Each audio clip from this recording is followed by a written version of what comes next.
Sa isang tiyak na lungsod, ang mga tao ay nagpapatuloy sa kanilang pang-araw-araw na gawain. Isang lalaki lamang ang dumating galing sa trabaho, kaya nagpa siya siyang magpalamig sa pamamagitan ng paglalaro ng ilang video games. Kinabukasan, habang lumalabas siya patungo sa trabaho, bigla siyang nagkaroon ng cardiac arrest at nawalan ng malay. Bigla siyang nagising sa isa pang mundo sa tunog ng mga tinig. Binuksan niya ang kanyang mga mata upang makita ang isang babae na nakatayo sa harap niya, at nagtataka siya kung sino ito. Nagtataka ang lalaki kung siya ay bigla ang dinala sa ospital ng isang mabuting Samaritano, at ang babae ay ang nurse sa duty. Siya'y tumingin sa paligid, at sa tingin niya ang ospital ay mukhang luma. Nagsisimula ang isang aso na tumatahol, ngunit ito'y lumilipad sa harap ng paningin ng lalaki, at siya'y nagulat na makita ang isang lumilipad na aso. Pumasok ang isang katulong sa silid na may hawak na isang tray upang sabihin sa babae na ang kanyang tsaa ay handa na, at nagpasalamat ang babae sa katulong. Sinabi ng katulong sa babae na ang kanyang anak ay cute, at nakita ng lalaki ang kanyang pagmumukha sa salamin sa kanyang tray. Hindi siya makapaniwala na ngayon ay isang sanggol siya, at nagtataka siya kung ito ba ay panaginip lamang. Siya ay ipinanganak noong ika-200 taon ng Summer 4th calendar, at ang kanyang pangalan ay R.S. Lent. Siya ay ipinanganak sa Lam, na nasa lalawigan ng misyon. 3 taon mamaya, si R.S. ay lumaking malaki na. Siya ay nasa studio nang may katulong na kumatok sa pinto, at inanyayahan niya ito sa loob. Sinabi sa kanya ng katulong na dala niya ang tsa para sa kanya, at nagpasalamat siya rito. Napagtanto niya na nawala niya ang kanyang buhay sa kanyang nakaraang mundo, at siya ay muling isinilang bilang isang taong may pangalang Arslan. Mula nang siya'y ipanganak, siya ay nakapag-aral ng mga kasanayan sa pagbasa at pagsusulat, na nagpahusay sa kanyang kaalaman tungkol sa bagong mundo. Alam niya na ipinanganak siya sa Summer 4th Empire, ngunit hindi pa niya nakikita ang isang mapa tulad nito, na nagpapahiwatig na hindi na siya nasa Earth. Natuklasan din niya na may isang teknik na kilala bilang magic na ginagamit ng mga tao upang ipahayag ang mga misteryosong phenomenon. Iniisip niya na ang mundo ay tulad lamang ng isang laro. Ang pamilyang Luen na kanyang ipinanganak ay isang marangal na sambahayan, at sila ay nangangasiwa ng isang maliit na rehiyon na tinatawag na Lamber. Ang kanilang bahay ay napakalaki at maganda na iniisip ni Ars na ito ay isang kastilyo. Mayroon silang maraming mga katulong na palaging nag-aalaga sa kanila at isang buhay na chef na gumagawa ng masasarap na pagkain para sa kanila araw-araw. Masaya si Ars na muling isinilang siya sa ganitong kapalaran. Mula nang siya'y ipanganak, natutunan rin niya na mayroon siyang kapangyarihan na walang iba ang mayroon. Pumasok si Ars sa silid ng pagsasanay, na nagtaka sa lahat ng mga sundalo. Binati niya ang mga ito at tinanong kung pwede siyang manood mula sa kaligtasan ng pasukan. Sinabi ng mga sundalo sa kanya na okay lang siya sa ganitong distansya. Nagulat sila na ang prinsipe ay laging pumupunta sa silid ng pagsasanay sa napakabatang edad. Naniwala sila na magiging isang magaling na mandirigma siya paglaki niya. Lumapit si Ars sa isang guro na nagtuturo ng isang sundalong estudyante. Binagsakan ng guro ang sundalong estudyante, at pinagsabihan niya ito. Ngunit bumangon ang estudyanteng muli at nagpas siyang subukan ulit. Ginamit ni Ars ang kanyang kasanayan sa pagpapahalaga sa sundalong estudyante upang tingnan ang kanyang mga estadistika. Napagtanto niya na mayroong malaking kahusayan sa pagsasayaw ang estudyanteng-estudyante, at napagtanto niya na magiging magaling ang estudyante sa pagsasayaw. Alam ng guro na napapagod na ang estudyante, at ang estudyante ay mukhang pagod. Lumapit si Ars kay Melee, ang estudyante, at tinawag siya, na nagulat si Melee dahil hindi niya iniisip na kilala siya ni Ars. Tinanong siya ni Ars kung kailanman niya nagamit ang isang busog, ngunit sinabi sa kanya ni Melee na hindi niya gagamitin ang ganitong sandata dahil ang tunay na lalaki ay hindi pumapatay sa kanyang mga kaaway mula sa isang ligtas na distansya tulad ng isang duwag. Sinubukan ni Ars na magmungkahi na maaaring magampanan niya ng maayos ang paggamit ng busog, at hiningi niya sa kanya na subukan ito. Pinag-isipan ni Melee ang kanyang iniisip, ngunit nang hilingan siya ng iba pang mga sundalo na subukan ito tulad ng inirerekomenda ni Ars, nagpa siya siyang subukan ito. Kumukuha si Melee ng isang busog at pana, ngunit inamin niyang hindi pa siya kailanman nakakapana noon. Nagmungkahi ang isang sundalo na lumapit siya sa target upang bawasan ang panganib ng pagkasugat ng iba, ngunit kumpiyansa si Ars na kaya niyang mabutas ang target mula sa kanyang posisyon. Iniangat ni Melee ang pana, at itinutok niya ang busog sa target. Pinalipad niya ang pana, at tumama ito sa bullseye. Akala nila ay swerteng-swerte lamang ito, kaya hinihiling nila sa kanya na subukan ito ulit. Binaril ni Melee ang ilang mga pana, at lahat ay tumama sa bullseye. Sinasabi ng lahat ng mga sundalo sa paligid niya na isinilang siya upang maging isang mamamana, at biglang na-realize ni Melee na hindi naman masama ang paggamit ng busog dahil sa gyera, lahat ay patas. Nagtataka ang mga sundalo kung paano natuklasan ni Ars na magiging magaling si Melee sa paggamit ng busog, at sinabi niya sa kanila na ito ay kanyang instinct. Na-impress ang mga sundalo dito, ngunit alam ni Ars na kung sasabihin niya sa kanila ang totoo tungkol sa kanyang kakayahan sa pagpapahalaga, hindi sila maniniwala sa kanya. Bagamat ang kanyang kakayahan ay totoo, hindi niya magamit ito sa kanyang sarili, na hindi siya gaanong masaya. Sa panahon ng hapunan, na-impress si Ars sa handaing inihanda ng kusinero. Nasa pagkakain na siya nang tawagin siya ng kanyang ama. Sinabi ng kanyang ama sa kanya na nalaman niya kung paano natuklasan ni Ars ang talento ni Melee sa paggamit ng busog, at siya ay natuwa. Medyo takot si Ars sa kanyang ama dahil palaging galit na galit ito. Ginamit ni Ars ang kanyang kasanayan sa pagpapahalaga upang tingnan ang mga estadistika ng kanyang ama. Impressed siya na ang kanyang ama ay nakapanindigan mula sa isang magsasaka patungong isang maharlika gamit ang kanyang kasanayan sa sining ng pakikidigma. Sinabi ng kanyang ama sa kanya na pahusayin ang kanyang mga instingto dahil maaari siyang maging Panginoon ng lupa balang araw. Naniwala ang kanyang ama na ang kakayahan na alamin ang talento ng ibang tao ay magiging kapakipakinabang sa kanya sa hinaharap. Inaalok ng kanyang ama sa kanya ang kanyang bahagi ng hapunan upang mas mapabilis ang kanyang paglaki, at pinasalamatan siya ni Ars para rito. Pagkatapos ng araw na iyon, nag-aral pa ng higit si Ars tungkol sa imperyo, at napagtanto niya na ang kinabukasan ay medyo malabo dahil sa mga korap na mga pinuno. Maraming pag-aaklas ang nagaganap sa mga karaniwang tao, at iba't ibang mga maharlika ang nakatuon sa autonomiya upang mapigilan ang mga pag-aaklas. Natakot si Ars na baka pumasok ang imperyo sa isang ganap na digmaan kung hindi magbabago ang mga bagay sa mas mabuti. Hindi niya maipaliwanag sa kanyang sarili na siya ay magiging pangunahin sa pagtungo sa digmaan, at nagtataka siya kung magagawa niya na mapanatili ang mga tao ng Lamberg na ligtas. Gusto niyang protektahan sila dahil napakabait sa kanya. Naalala niya ang mga salita ng kanyang ama tungkol sa kanyang mga instingto, at agad siyang nagkaroon ng ideya. Nagsuot siya ng isang kasuutan at lumabas sa kalsada. Kaagad niyang ginamit ang kanyang kasanayan sa pagpapahalaga upang suriin ang mga estadistika ng mga tao sa bayan. Pagod siya pagkatapos gamitin ang kanyang kasanayan ng matagal, at umupo siya sa isang eskinita. Bigla na lamang isinugod ng isang babae ang isang lalaki mula sa kanyang tindahan dahil ayaw niyang ibenta ang kanyang mga produkto dito. Natuklasan ni Ars na ang lalaki ay hindi katulad ng mga tao sa kanyang bayan. Itinuro ng isang batang lalaki ang lalaki, na isang Malsen, at sinubukan niyang tulungan ang kanyang ina, ngunit iniwasan siya ng lahat dahil sa kanyang mabaho. Naalala ni Ars na ang Malsen ay isang pangkat ng mga tao na nagmula sa Summerforth mula sa kabila ng dagat. Alam niya na karamihan sa kanila ay dinala bilang mga alipin, kaya't nagpasya siyang mag-alok ng tinapay sa lalaki. Nagtataka ang lahat kung bakit tinutulungan ng tagapagmana ng bahay Lent ang isang Malsen. Kinuha ng lalaki ang tinapay at nagsimulang kumain habang may luha sa kanyang mga mata. Ginamit ni Ars ang kanyang kasanayan sa pagpapahalaga sa lalaki, at siya ay nagulat na halos perpekto ang kanyang mga estadistika. Alam niyang ang lalaki ay maaaring maging isang magiting na mandirigma. Ngunit tumayo ang lalaki upang umalis matapos pasalamatan siya para sa tinapay. Sinundan siya ni Ars, ngunit sinabihan siya ng lalaki na huwag siyang sundan dahil magagalit ang mga tao sa bayan. Tinanong ni Ars ang lalaki kung gusto niya bang maging kanyang tagapaglingkod, na nagulat sa lalaki. Nagplano si Ars na gamitin ang kanyang kakayahan upang rekrutin ang mga taong may potensyal upang ang kanyang teritoryo ay maging mas malakas. Iniisip ng lalaki na gusto lamang siyang magpanggap ni Ars, ngunit ipinakilala ni Ars ang kanyang sarili at ipinakita ang kanyang pamilyang crest. Nagulat ang lalaki, ngunit sinabi ni Ars na gusto niya itong maging kanyang tagapaglingkod dahil nadarama niya na mayroon itong maraming talento. Nagtataka ang lalaki kung paano naramdaman ni Ars iyon ng kanilang unang pagkikita, ngunit sinabi ni Ars sa kanya na ito ay isang bagay na alam niya lamang. Sinabi ng lalaki sa kanya na ayaw niyang magdulot ng abala sa kanya dahil hindi siya magugustuhan ng mga tao sa pagkuha ng isang Malsen bilang kanyang tagapaglingkod. Sinabi ni Ars sa kanya na huwag mag-alala tungkol dito dahil mayroon siyang plano, ngunit tinanggihan ng lalaki ang kanyang alok at lumakad palayo. Hinabol ni Ars ang lalaki dahil alam niyang maaaring hindi na niya mahahanap ang iba pang may ganoong estadistika.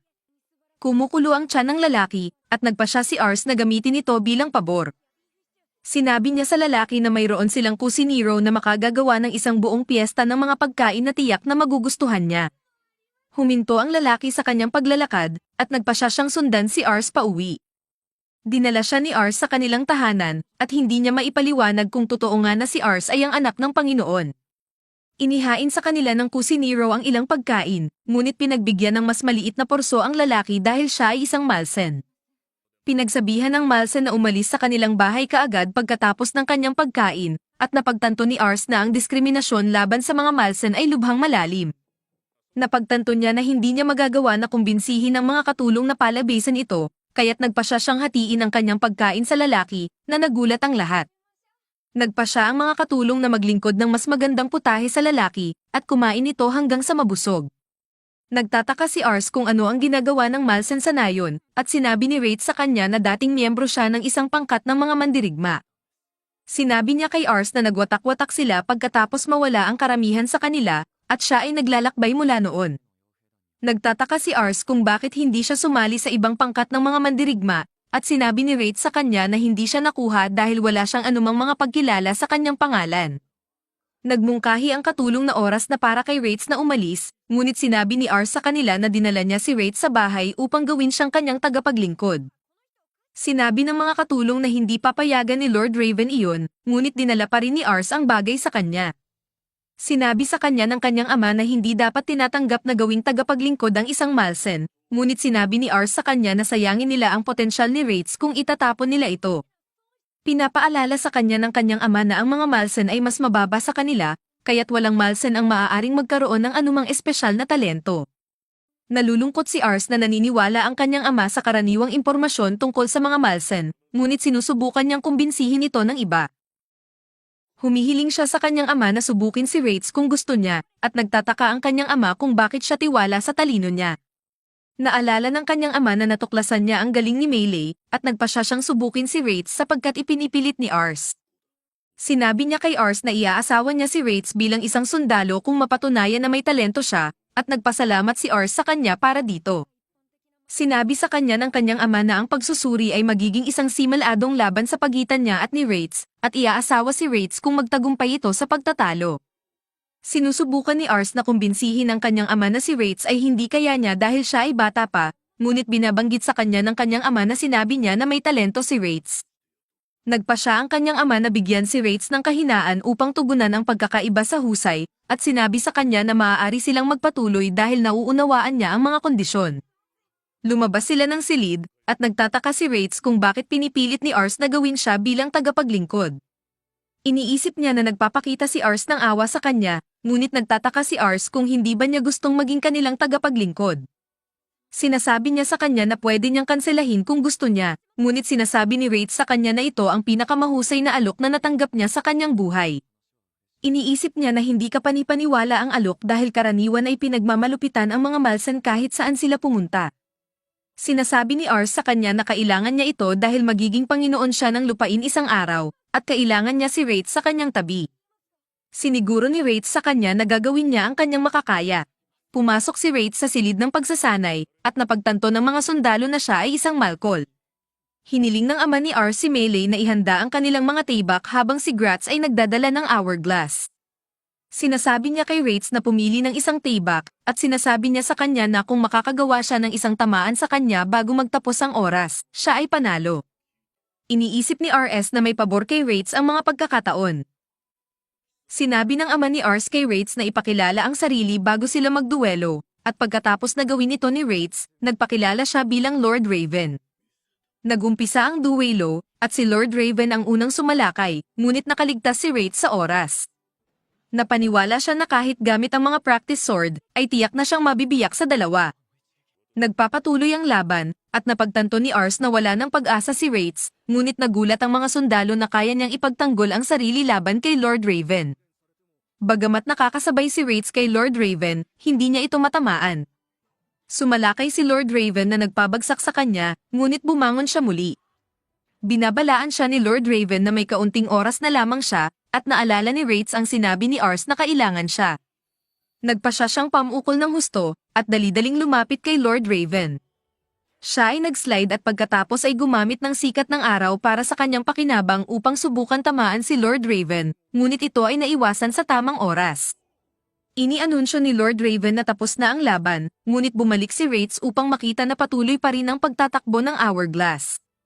Lahat ay napagtanto na nakadama si Rates ng bahagyang tama kay Lord Raven, at sila ay nagtataka kung sino siya. Totoo sa kanyang salita, nagpasya si Lord Raven na empleyahin siya bilang isang sundalo, at tumakbo si Ars upang batiin siya sa kanyang pagkakapasok sa trabaho. Sinabi ni Lord Raven kay Ars na ang kanyang kakayahan na maamoy ang galing ng mga tao ay nasa tuktok, at tiwala siya na magiging maayos ang paglalakbay ni Ars sa darating na magulong panahon. Tiwala siyang magiging isang mahusay na Panginoon si Ars balang araw. Samantala, nagtataka ang lahat ng mga sundalo kung paano naging malakas si Rates, at sila ay nagtungo sa kanya nang umaasa na matutuhan ang kanyang lihim. Sa huli ng araw na iyon, nagpalit si Rates ng kanyang mga bagong damit, at ipinangako niya na babayaran niya ang kanyang utang kay Ars sa kanyang buhay. Ilang buwan na ang lumipas mula nang magsimula si Rates sa pagtatrabaho sa Land House. Nag-training siya kasama ang mga sundalo araw-araw, at nagulat ang lahat ng mga sundalo sa kanyang galing. Bagaman kasama siya sa digmaan, palagi siyang nananatili sa tabi ng atin.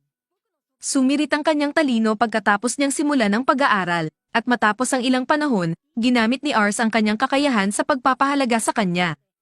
Nabighani siya sa pagkatuklas na si Rates na ngayon ang pinakamatalinong tao sa kanilang bahay. Agad na tinanggap si Rates ng lahat pagkatapos nilang mas makilala siya at makita kung gaano siya kahusay. Natuwa ang mga kasambahay sa bahay na mayroon siyang kasama, at na-impress rin sila sa kanyang galing at talino.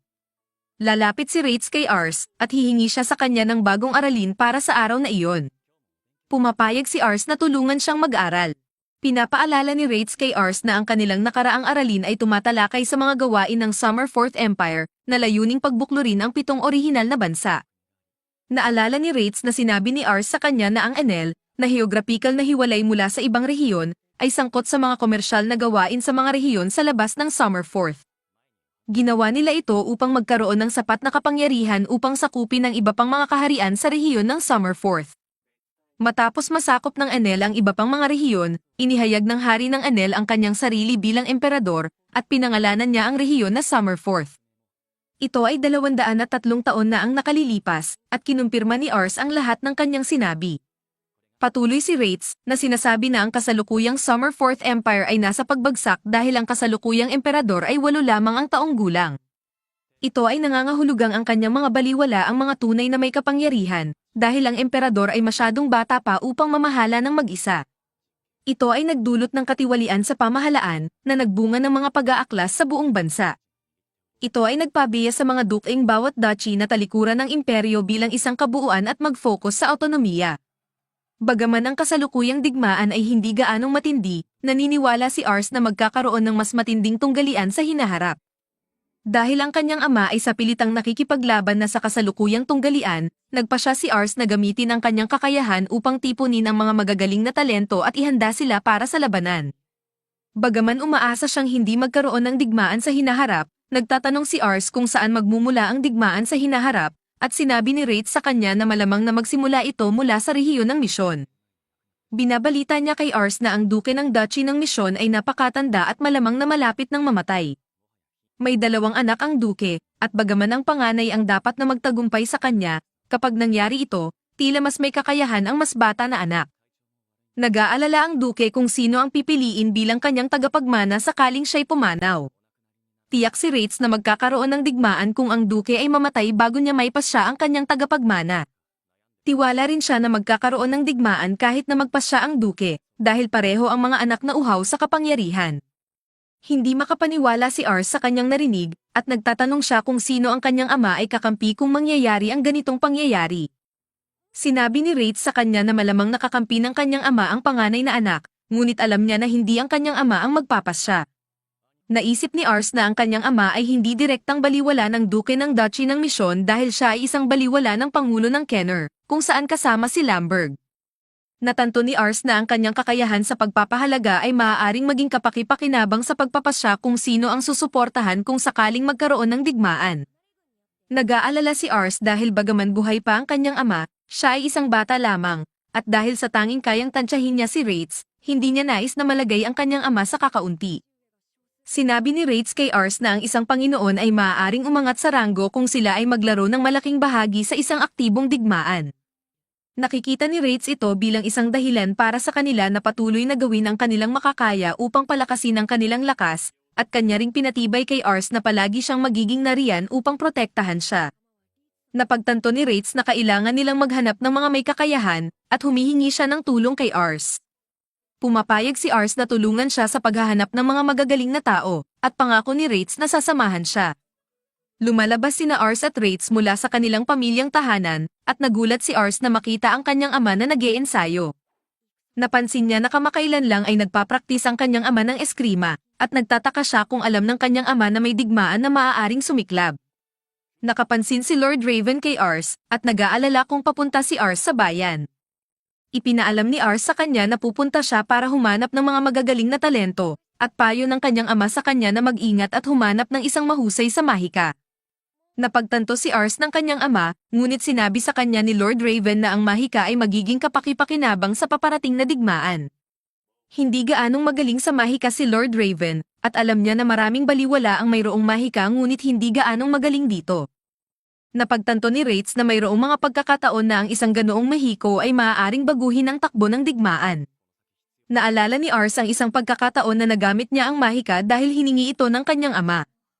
Nagsuot siya ng isang kakaibang kasangkapan na may bowl ang pulang likido, at binigkas niya ang maikling panalangin, ngunit ang kanyang mahika ay hindi gaanong kahanga-hanga. Pagkatapos nito, hindi na pinayagan ng kanyang ama na gamitin pa ni Ars ang mahika, at tinanggap na ni Ars ang katotohanan na wala siyang galing sa mahika.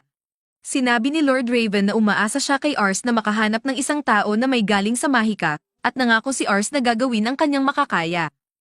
Sumakay sila sa kabayo papunta sa bayan, at naniniwala si Rates na magiging malaki ang kanilang lakas kung makakahanap sila ng isang taong may sapat na galing sa mahika upang maging kapaki-pakinabang sa labanan. Nagpasya si Ars na hanapin ang isang taong may ganoong talento para sa kinabukasan ng kanyang tahanan. Dumating sila sa fortified city sa Caner, at nagulat si Ars sa dami ng tao sa kalsada. Ipinaalam sa kanya ni Rates na ang lungsod ay tahanan sa 50,000 katao, at nagulat si Ars dahil 5 beses ang dami ng tao sa Lamberg. Itinuro niya ang kastilyo ng Caner, at sinabi niya kay Ars na ang kastilyo ay tahanan sa pamilya Pals, na ang pamilya ng punong lalawigan. Napansin ni Ars ang maraming mayayaman sa kalsada, at umaasa siya na balang araw ay mabubuhay rin ang mga tao ng Lamberg tulad nila. Nagpasya si Ars na gamitin ang kanyang kakayahan sa pagpapahalaga, at siya'y nag-ikot upang hanapin ang sinuman na walang kahangahangang talento. Matapos ang ilang sandali, umupo sina Ars at Rates sa isang fountain, at nalulungkot si Ars dahil hindi niya mahanap ang sinuman na may kahangahangang talento. Ang halaga ng kakayahan ng isang tao ay nahahati sa mga numero at kasanayan, kaya anuman ang halaga ng numero, kung walang kasanayan, hindi magagawa ng mabuti ng isang tao. Pinatibay siya ni Rates na mayroon pa silang panahon upang makahanap ng taong may talento dahil bagong simula pa lamang ang kanilang paghahanap. Habang sinusundan ni Rates ang mapa ng lungsod, tumigil sila sa isang eskinita na puno ng mga pulubi. Sinasabi sa kanya ni Rates tungkol sa isang pangunahing lugar, ngunit napapansin niya si Ars na nakatingin sa ibang bagay. Nilalapitan niya si Ars, at tinitingnan niya ang eskinita. Ipinapalam niya kay Ars na palaging magkakaroon ng mga pulubi hanggat may mayayaman. Kinikilala ni Rates na mali ang pagkakasabi ng ganon dahil iniligtas siya ni Ars mula sa ganoong buhay, ngunit sinasabi niya kay Ars na wala silang magagawa para sa mga taong iyon. Sumasang-ayon si Ars kay Rates, ngunit sinasabi niya kay Rates na nagbago ang kanyang pananaw sa lungsod matapos makita ang mga tao na nabubuhay sa gayong kalagayan. Sinasabi niya kay Rates na nais niyang lumikha ng isang lipunan kung saan walang diskriminasyon sa pagitan ng mayayaman at mahihirap, bagaman inaamin niyang may pagkabisyo sa kanyang mga ambisyon. Sinasabi niya kay Rates na naniniwala siya na may talento sa bawat isa. Kinikilala ni Rates na ipinagmamalaki niya na paglingkuran si Ars, na nagpapanggilalas kay Ars. Lumayo ang isang kakaibang karakter na sumusubaybay sa kanila. Dumarating sila sa pinakamalaking palengke sa Caner, at nagugulat si Ars sa dami ng pagkain na kanyang nakikita. Sinusubukan siyang kumbinsihin ng isang mangangalakal na bumili ng itlog ng dragon para maging alagang hayop. Nagulat si Ars na may mga dragon pala, at mas lalo siyang nagulat na maaari silang alagaan. Nahuhumaling si Ars sa mga tawad ng mga ngalakal, at sinasabi ng mga ngalakal na ang mga pambihirang itlog ay nagkakahalaga ng isang pilak bawat isa. Parang nasa ilalim ng jutsu, sinasabi ni Ars sa mga ngalakal na bigyan siya ng 3 itlog ng dragon, at hinahanap niya ang kanyang pera sa kanyang bag. Hindi naengganyo si Rates ng mga ngalakal, at nagtataka siya kung bakit nagbebenta ang mga ngalakal ng mga peking ito sa mga tao. Sinasalang niya ang mga ngalakal ng espada, at sinubukan ng mga ngalakal na magpakasariwa, ngunit hindi binibigyan si Rates ng pagkakataon. Alam ni Rates na ang lungsod ay hindi na nakikipagkalakalan sa kontinente kung saan maaaring makita ang mga itlog. Sinasabi niya sa mga ngalakal na ang mga itlog ay hindi totoo dahil ang mga dimensyon at kulay ay hindi katulad ng mga nabasa niya sa mga aklat. Naniniwala siya na ang mga itlog ay mga itlog ng butiki na ginawa ng mga ngalakal na ito upang ipakilala bilang itlog ng dragon, ngunit itinatanggi ito ng mga ngalakal. Malapit na kunin ni Rates ang buhay ng traidor para sa pagtatangkang lokohin si Ars, at nagsimula na ang mga ngalakal na magdasal ng kanyang huling dasal. Sumasang-ayon si Ars at nananawagan kay Rates na huwag patawarin ang mga ngalakal dahil hindi na niya binibili ang mga itlog. Humihingi ng paumanhin si Rates sa pag-aksyon ng walang pag-iingat, ngunit pinasasalamatan siya ni Ars sa pagliligtas sa kanya mula sa panlilinlang. Nagtataka siya kung ang ibang mga ngalakal ay lilituhin din siya tulad ng mga ngalakal ng itlog. Nagpa siya siyang maging mas may kaalaman upang hindi siya magtapos na papatay ng tao si Rates. Nagpa siya silang magpatuloy sa paghahanap ng talento, ngunit nagpa siya silang magmeryenda muna. Matapos ang ilang sandali, binabalaan ni Rates si Ars na kumain ng dahan-dahan habang ibinibigay sa kanya ang isang steak, ngunit biglang napansin niya ang isang tindahan na nagbebenta ng candy. Nagmamadali siya patungo sa tindahan na may dala-dalang pera, at humihingi siya sa nagtitinda ng ilang candy, ngunit may bumangga sa kanya at kinuha ang kanyang pitek ng pera. Hindi napansin ito ni Ars, at iniisip niyang aksidente lang na nabangga siya ng taong iyon dahil sa pagmamadali nito. Ipinababalita sa kanya ni Rates na ninakaw na ang kanyang pitek, at pinapangako niya sa kanya na hahabulin niya ang magnanakaw. Binuhat niya si Ars sa kanyang likuran, at sinimulan niyang habulin ang magnanakaw. Ang magnanakaw ay ang kakaibang tao na sumusubaybay sa kanila kanina. Lumapit si Rates sa magnanakaw at binawasan ang kanyang pagkakakubli. Tumakbo ang babae papunta sa isang eskinita, at sinundan siya ni Rates sa eskinita. Bigla na lang ay napaligiran ang magnanakaw ng mga tulisan, at sinasaktan ng boss ang maliit na magnanakaw dahil sa pagtatangka nitong tumakas. Sinubukan ni Ars na pakialaman at pigilang paluin ng mga lalaki ang babae, ngunit galit na galit ang boss sa kanyang presensya. Sinubukan nitong atakihin si Ars, ngunit pinigilan ni Rates ang kanyang atake at sinagot siya ng pag-atake. Nahulog niya ang boss, at nagpa siya ang mga kasamahan nito na atakihin si Rates. Isa-isa niyang binagsak ang mga ito, at biglang umatras at tumakbo ang mga ito. Nagtataka si Ars kung okay lang ang babae, at ginamit niya ang kanyang kakayahan sa pagpapahalaga sa kanya. Natuklasan niya na may S-tier mage ability at napakataas na kahusayan siya. Nakita niya na ang pangalan ng babae ay si Charlotte, at siya'y nagulat sa kanyang mga kakayahan sa kabila ng kanyang kabataan. Napagtanto ni Ars na ang kanyang kapangyarihan sa mahika ay labis-labis, bagaman hindi siya gaanong bihasa sa iba pang anyo ng labanan. Lumapit si Rates kay Charlotte at sinabihan siya na ibalik ang pouch ni Ars, ngunit humiling si Ars sa kanya na maging baliwala niya. Nagulat si Rates dito dahil akala niya ay simpleng magnanakaw lang siya, ngunit ipinaalam ni Ars sa kanya na ang kanyang talento sa mahika ay kamangha-mangha. Tinanggihan ni Charlotte ang kanyang alok dahil hindi niya gusto na magtrabaho para sa isang bata na katulad ni Ars, at nagulat si Ars. Sinusubukan niyang kumbinsihin siya na pahiramin siya ng kanyang kapangyarihan, ngunit sinasabi sa kanya ni Charlotte na hindi pa siya kailanman gumamit ng mahika dati. Sinasabi ni Ars sa kanya na nakikita niya na may kahangahangang kakayahan siya sa mahika, at napagtanto rin niya na magnanakaw siya dahil sa mahirap na buhay. Sinasabi niya sa kanya na mas mabuti ang kanyang buhay kung magiging baliwala siya, at sinasabi ni Charlotte na iyon ay isang opinyon mula sa pananaw ng isang taong mayaman. Nagtataka siya kung bakit palaging nilalay ng mga mayaman ang mga taong katulad niya. Sinasabi niya kay Ars na hindi siya maging kasangkapan para protektahan ang kanyang marangyang buhay, ngunit sinisikap ni Ars na kumbinsihin siya na hindi siya katulad ng ibang mga maharlika. Sinasabi niya sa kanya na ang kanyang pangarap ay ang gumawa ng isang lungsod kung saan ang mga tao ay maaaring mabuhay ng may kapayapaan at walang takot sa diskriminasyon. Sinasabi ni Charlotte na hindi niya masasabik na lumikha siya ng isang utopia kung hindi siya sigurado sa araw. Iniisip niya na sinusubukan lamang niya siyang upahan upang magmukhang mabuti ang kanyang sarili, kaya tinatanggihan niya muli ang kanyang alok. Sinasabi ni Rates sa kanya na ibalik ang pitek na ninakaw niya, at sumasang-ayon siya dahil hindi niya nais na manatili sa utang sa kanila dahil sa pagliligtas nila sa kanya. Nagtataka si Ars kung sino ang mga lalaki, at sinasabi ni Charlotte sa kanya na mga kasamaan ng ilang mga ngalakal ng alipin na kanyang tumakas. Sinusubukan ni Ars na kumbinsihin siya na tumakas ng mas malayo, ngunit sinasabi sa kanya ni Charlotte na hindi niya magagawa iyon, at nagtataka si Ars kung bakit. Bigla, may mga bata na dumating upang batiin si Charlotte. Nagtataka si Rates kung sino ang mga bata, at sinasabi ni Charlotte sa kanila na mga ulila na naninirahan sa eskinita katulad niya. Sinasabi niya sa kanila na hindi niya basta-basta may iwan ang mga bata ng ganoon lang, kaya nagpa siya si Ars na ibigay na lamang sa kanya ang kanyang pitek. Sa huli ng araw, nakaupo si Ars sa isang bangko sa labas ng kanyang silid. Sinusubukan siya ni Rates na kumbinsihin na pumasok sa silid dahil malamig sa labas, ngunit hindi gumagalaw si Ars. Sinasabi ni Rates kay Ars na maunawaan niya si Charlotte dahil minsan ding tulad niya siya.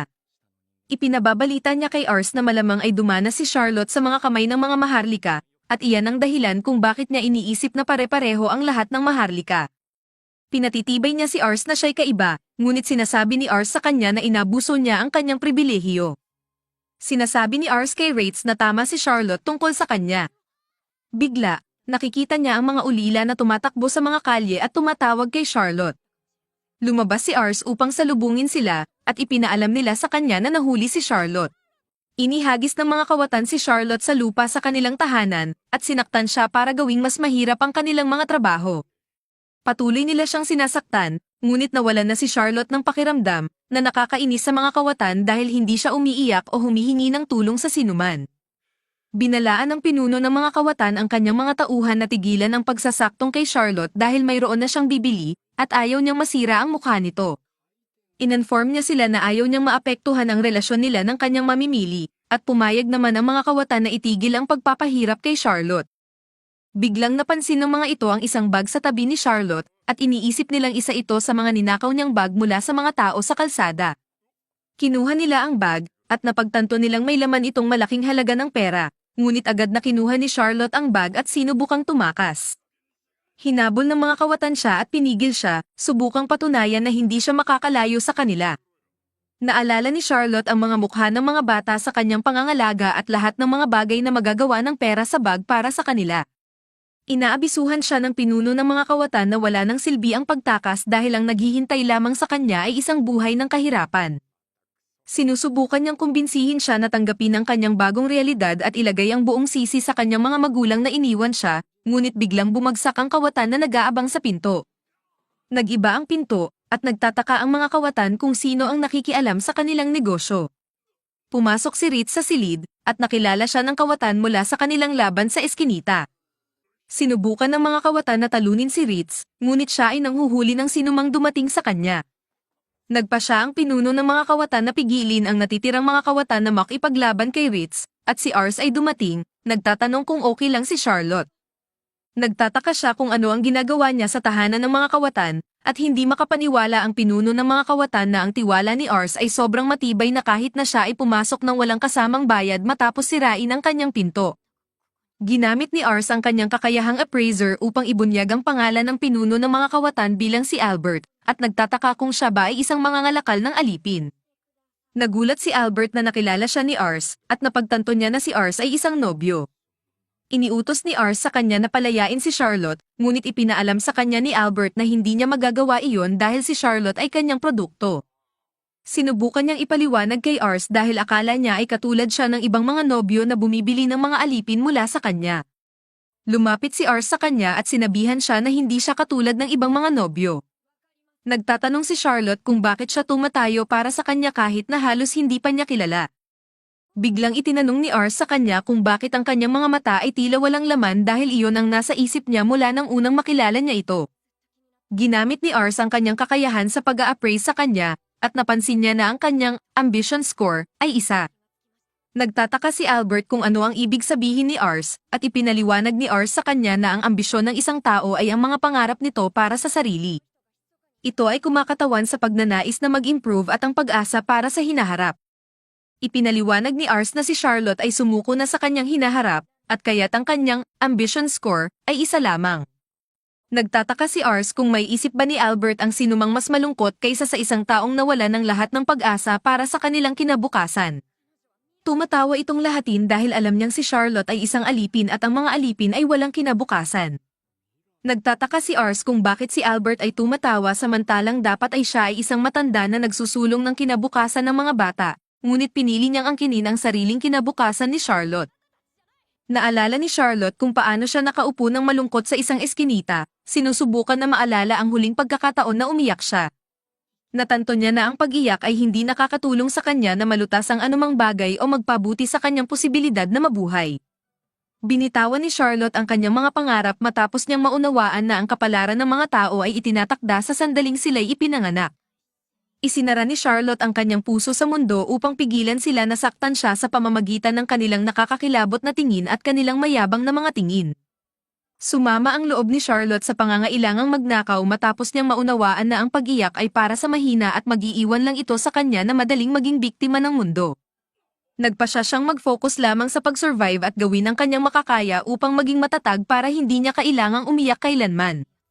Nagtataka ngayon si Charlotte kung bakit ang kanyang mga mata ay nagpapakawalan ng mga patak ng luha matapos niyang sumumpa na hindi na siya magbubuhos ng isang tanging luha kailanman.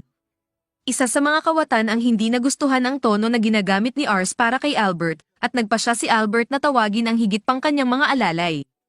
Kinikilala niya na binigyan niya ng kaunting pagpapalamang si Ars dahil siya ay isang noble, ngunit ngayon ay sapat na ang kanyang kahambugan. Sinasabihan ni Charlotte si Ars na tumakbo palayo para sa kanyang kaligtasan, ngunit tiyak ni Ars sa kanya na aalagaan niya ang lahat at magiging maayos siya sa lalong madaling panahon. Sinasabi ni Ars kay Ritz na patalsikin ang mga kawatan, ngunit hindi nagbibigay ng sapat na oras ang mga ito para tapusin ang kanyang pangungusap bago sila sumalakay sa kanya. Nagawa agad ni Ritz ang unang kawatan, tinatanong sila kung alam nila ang malubhang paglabag na kanilang ginawa. Sinasabi niya sa kanila na ang bayad sa pagagalit kay Ars ay ang kanilang mga buhay, ngunit nagpasya silang palibutan siya at saksakin siya ng sabay-sabay pagkatapos lamang siya'y mag-isa. Sumalakay silang lahat sa kanya isa-isa, ngunit isa-isa niya silang napapatumba. Nagbigay ng signal si Albert sa kanyang mga manggagaway upang patalsikin si Ritz, ngunit binawi nito ang kanilang mahika gamit ang kanyang tibak at sinugpo sila. Ngayon ay nawawalan na ng mga salita si Albert matapos maunawaan na si Ritz ay isang halimaw. Nagugulat si Charlotte sa lakas ni Ritz na mayroon siyang tiwala na baka sila ay magtagumpay.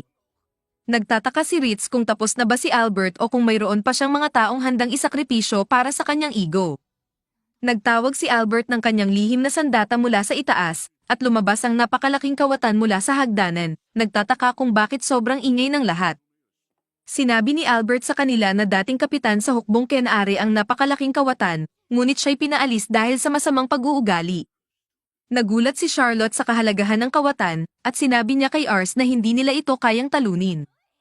Ginamit ni Ars ang kanyang kakayahan sa pagpapahalaga sa kawatan, at sinabihan si Charlotte na magpahinga ng mahimbing matapos suriin ang mga katangian ng kawatan. Nagtataka ang napakalaking kawatan na natalo ng ibang kawatan ang isang napakaliit na Ritz, ngunit sinabi ni Ritz na magpapatawa lamang siya sa kanila kung magtagumpay siya sa pagpatomba sa kanya. Pangako ng napakalaking kawatan na kukunin niya ang ulo ni Ritz, at sinubukan niyang hawakan siya, ngunit wala siyang nahawakan kundi hangin. Nagtataka siya kung saan nagpunta si Ritz, ngunit nakahawak si Ritz sa isang krona, at pinagtawanan niya ito sa pagiging mabagal. Ritz pinapakain sa kawatan ang kanyang sapatos, at nang siya'y makarecover, pinapakita niya sa kanya ang mga paru-paro sa pamamagitan ng malakas na suntok sa kanyang panga, na nagpabagsak sa kanya. Nagtataka si Charlotte kung bakit sobrang lakas ni Ritz, habang si Albert ay nagdadalamhati sa kanyang mga nasawing sundalo. Binalaan ni Albert na ang mga aksyon ni Ars ay magagalit sa punong barangay ng distrito ng Kenare dahil pabor siya sa pagbebenta ng alipin. Alam ito ni Ars, kaya't nagpasya siyang bayaran ang pagbili kay Charlotte. Matigas ang ulo ni Albert sa pagtanggi sa pera, ngunit pinapaalala sa kanya ni Ritz na ang kalakalan ng alipin ay itinatayo sa tiwala. Nagtataka si Albert kung ano ang ibig sabihin ni Ritz, at ipinaalam sa kanya ni Ritz na kung sila'y magdadala ni Charlotte ng hindi nagbabayad, sasira ito sa kanyang reputasyon. Nagmungkahi siya na ipaalam sa kanyang bibilhan na mayroong mas magandang alok kaya hindi na kailangan ang hindi etikal na paraan upang siguruhing ligtas si Charlotte. Sumuko si Albert, sinabihan si Ritz na dalhin siya, at lubos na nagagalak si Ritz na sumunod si Albert kaya't nagpasya silang magdagdag pa ng kaunting halaga para sa kanyang mga abala. Ars pinahahalagahan si Ritz sa kanyang pagsisikap dahil nagbunga ang mga bagay ayon sa sinabi niya. Ipinaalam ni Ritz kay Ars na kanyang pinaparangalan, gaya ng palagi, na maging sa kanyang paglilingkod.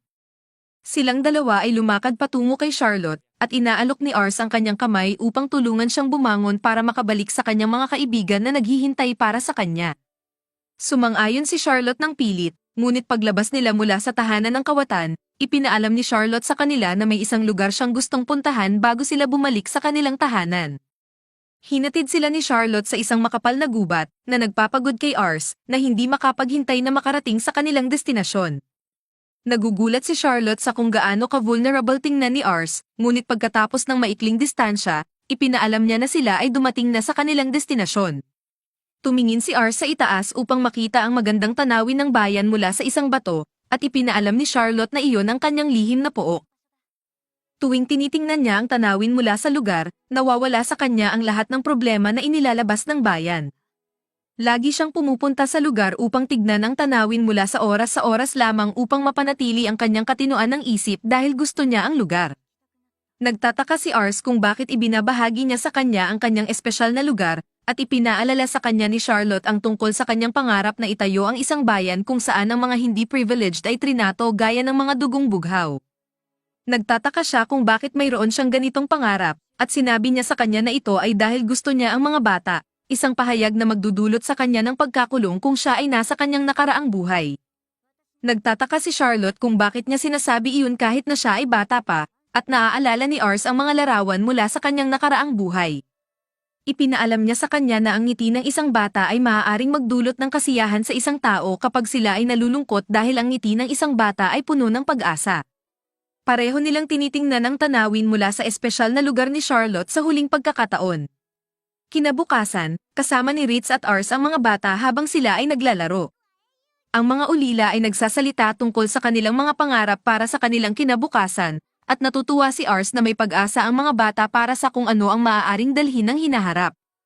Naniniwala si Ars na ang kaligayahan ay may malaking kapangyarihan, at ang mga ngiti ng mga bata ay maaaring makaapekto sa mga matatanda upang maging masigla para sa hinaharap at subukan na mabuhay ng mas mabuting buhay. Naniniwala si Ars dahil ang uri ng kasiglahan ay maaaring gawing mas maayos ang isang lungsod. Tahimik na tinitigan ni Ars ang malayong horizon, umaasang magagawa niya ang isang lugar kung saan laging may pag-asa ang mga bata. Ipinaalam niya kay Charlotte na ang ganitong responsibilidad ay maaaring bumagsak lamang sa balikat ng pinuno ng lungsod, kaya't nais niyang itayo ang isang bayan kung saan ang mga taong tulad niya ay maaaring mabuhay ng mas matiwasay. Bigla na lamang na-realize ni Ars na tila siya'y naglalayong magturo sa kanya, at humingi siya ng paumanhin para dito. Inamin niya na nasasabik siya sa sandaling iyon dahil sa kanyang matinding pangarap. Sa kanyang pagkasorpresa, pumayag si Charlotte na sumama sa kanya at maging kanyang alalay. Nagtataka si Ars kung hindi ba mag-aalala si Charlotte para sa mga bata, ngunit ipinaalam niya sa kanya na ang mga bata ang dahilan kung bakit siya sama-sama sa kanya.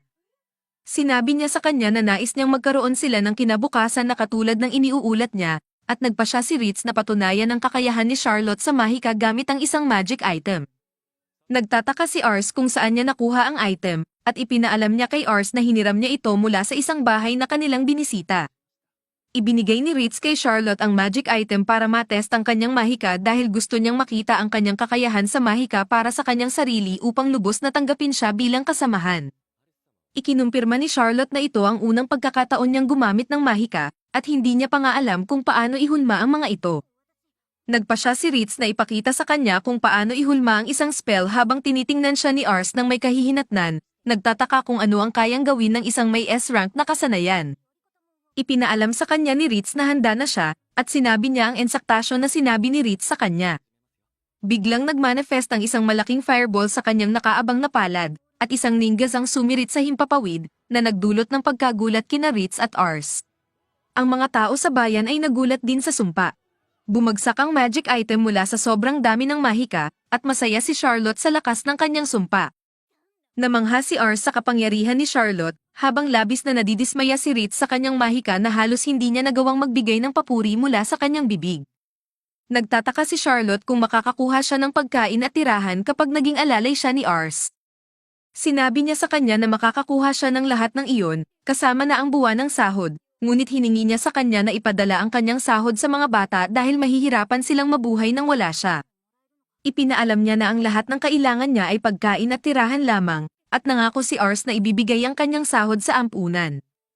Sinabi ni Ars na siya'y masigasig sa kanyang kinabukasan. Nagpahayag ng pangako si Charlotte na gagawin ang lahat ng kanyang makakaya upang matupad ang pangarap niya. Sinabi ni Ars na hindi na kailangan niyang maging ganun ka-formal at nagpa siya siyang huwag ng gawin dahil hindi naman siya mahusay sa mga formal na usapan. Sinabi ni Ars sa kanya na kailangan nilang bumalik sa bahay dahil nakakuha na sila ng kanilang nais at nauubusan na sila ng pera. Agad humingi ng paumanhin si Charlotte para sa pagnanakaw ng kanilang pera at nagpasalamat siya sa kanila sa pagligtas sa kanya mula sa mga magnanakaw. Sinabi ni Ars sa kanya na huwag siyang mag-alala tungkol dito, ngunit hindi inakala ni Charlotte na isang araw ay magiging alalay siya ng isang mas bata sa kanya. Sinabi niya kay Ritz na mas interesado siya sa kinabukasan ni Ars at sumang-ayon si Ritz sa kanya. Kinabukasan, pumunta si Charlotte upang magpaalam sa mga batang ulila at natutuwa si Ars na mayroon na siyang isa pang mapagkakatiwalaang kasama. Bagaman siya'y natutuwa na ang kanyang tahanan ay ngayon ay mas malakas, ramdam niya rin ang presyon ng pagkakaroon ng mga kamanghamanghang tao sa paligid niya habang siya'y lubos na normal. Nagpa siya si Ars na sundan ang kanyang pangarap at gawin ang kanyang makakaya upang ito'y maabot. Sa kanilang pag-uwi, huminto sila upang kumuha ng mga merienda, ngunit napansin ni Ritz na may masamang asal sa hapagkainan si Charlotte. Sinabi niya sa kanya na kailangan niyang matuto nito kung gusto niyang manatiling alalay ni Ars, ngunit sinabi niya sa kanya na ito'y imposible. Dumating sila sa bahay, ngunit tumanggi si Lord Raven na kilalanin si Charlotte bilang alalay ni Ars dahil hindi ang pasilidad ng digmaan ang angkop para sa isang babae. Hiniling ni Ars kay Charlotte na ipakita ang kanyang kapangyarihan kay Lord Raven, at matapos makita ang resulta, kaagad siyang tinanggap ni Lord Raven sa Luvent House. 3 taon ang lumipas, binabati ni Ars ang kanyang ama sa pagbabalik sa kanilang tahanan at ipinaliwanag na ang kanilang teritoryo ay matatagpuan sa distrito ng Car. Dahil dito, sila ay nakikipaglaban sa mga alitan sa lupa sa kalapit na lalawigan. Kaya naman, ilang beses nang ipinadala doon ang kanyang ama upang malutas ang alitan. Bagaman may ilang namatay, mataas pa rin ang mga diwa ng lahat. Tumakbo si Ars patungo sa kanyang ama at nagtanong kung paano ang laban. Ipinaliwanag ng kanyang ama na medyo madali itong panalunin, lalo na't nagkaroon si Charlotte ng pagkakataon na gamitin ang kanyang mahika. Siya ay tinanggap at ipinaliwanag na dahil sa kanyang kahangahangang galing sa mahika, naging mabilis siyang sumikat at naging isa sa pinakatakot na mga mandirigma. Siya pa nga ay tumanggap ng titulong ginang ng apoy ng Len at naging isang alindog ng kanyang sambahayan na Mage Corps. Hindi makapaniwala si Ars na isang talentadong tao lamang ang maaaring magdulot ng ganoong malaking pagbabago, ngunit ngayon ay naisip na niya kung gaano kahalaga ang isang kasanayan. Bigla, lumitaw ang kanyang ina, at ipinakilala ni Ars na may isa pang balitang huling ibabalita mula sa nakalipas na 3 taon, mayroon na siyang bagong kapatid na lalaki at babae, kambal. Binantayan ng kanyang ama ang kanyang mga kapatid, na napapansin kung paano sila nagbabago tuwing siya ay ipinadala. Nakumpirma ng kanyang ina ngunit pinaninindigan na tila lahat sila'y kamukha ni Ars, na medyo kainahinala. Sinuri ni Ars ang mga estadistika ng kanyang mga kapatid at napansin kung gaano kahalaga ang kanilang magiging papel sa hinaharap. Bigla, dumating si Ritz, na nagpapahayag na maaari silang makahanap ng mas may talento pa. Isang pamilya ng mga mangangaso ang lumipat sa kanilang lupain, at pinupuri ang mga nakatatandang kapatid sa kanilang mga kasanayan. Nagpa siya si Ars na silipin ito kinabukasan at naghanda na umalis kasama si Ritz sa isang kabayo. Ipinaliwanag ni Ritz na ang pamilya ay nakatira sa gubat, ngunit nais malaman ni Charlotte kung ano ang gagawin nila. Ipinaliwanag ni Ars, at napagpasyahan niyang sumama sa kanila bilang escort ni Ars dahil araw niya itong walang pasok. Masaya si Ars sa kanyang biyahe sa kabayo, ngunit iniisip ni Charlotte na masyadong natatagalan. Ipinaliwanag ni Ritz na dahil sa kanya ito dahil hindi siya marunong sumakay, at napilitan silang sumakay sa parehong kabayo. Nagreklamo si Charlotte na binabanggit na sila at si Ars ay magaan at dapat si Ritz ang bumaba at tumakbo. Tinanggihan niya ito dahil siya ang nag-insist na sumama sa kanila. Ipinahayag niya na nais niyang bantayan si Ars, ngunit pinaninindigan ni Ritz na kaya niyang gawin ang lahat ng bagay ng mag-isa. Patuloy silang nag-aaway, sinasabi ni Charlotte na siya ang makakaprotekta kay Ars dahil sa kanyang tunay na tagumpay sa labanan. Gayunpaman, napansin ni Ars na siya ay pumuputol ng ugnayan ng kanyang mga kasama habang naghahanap ng mga bagong kasama.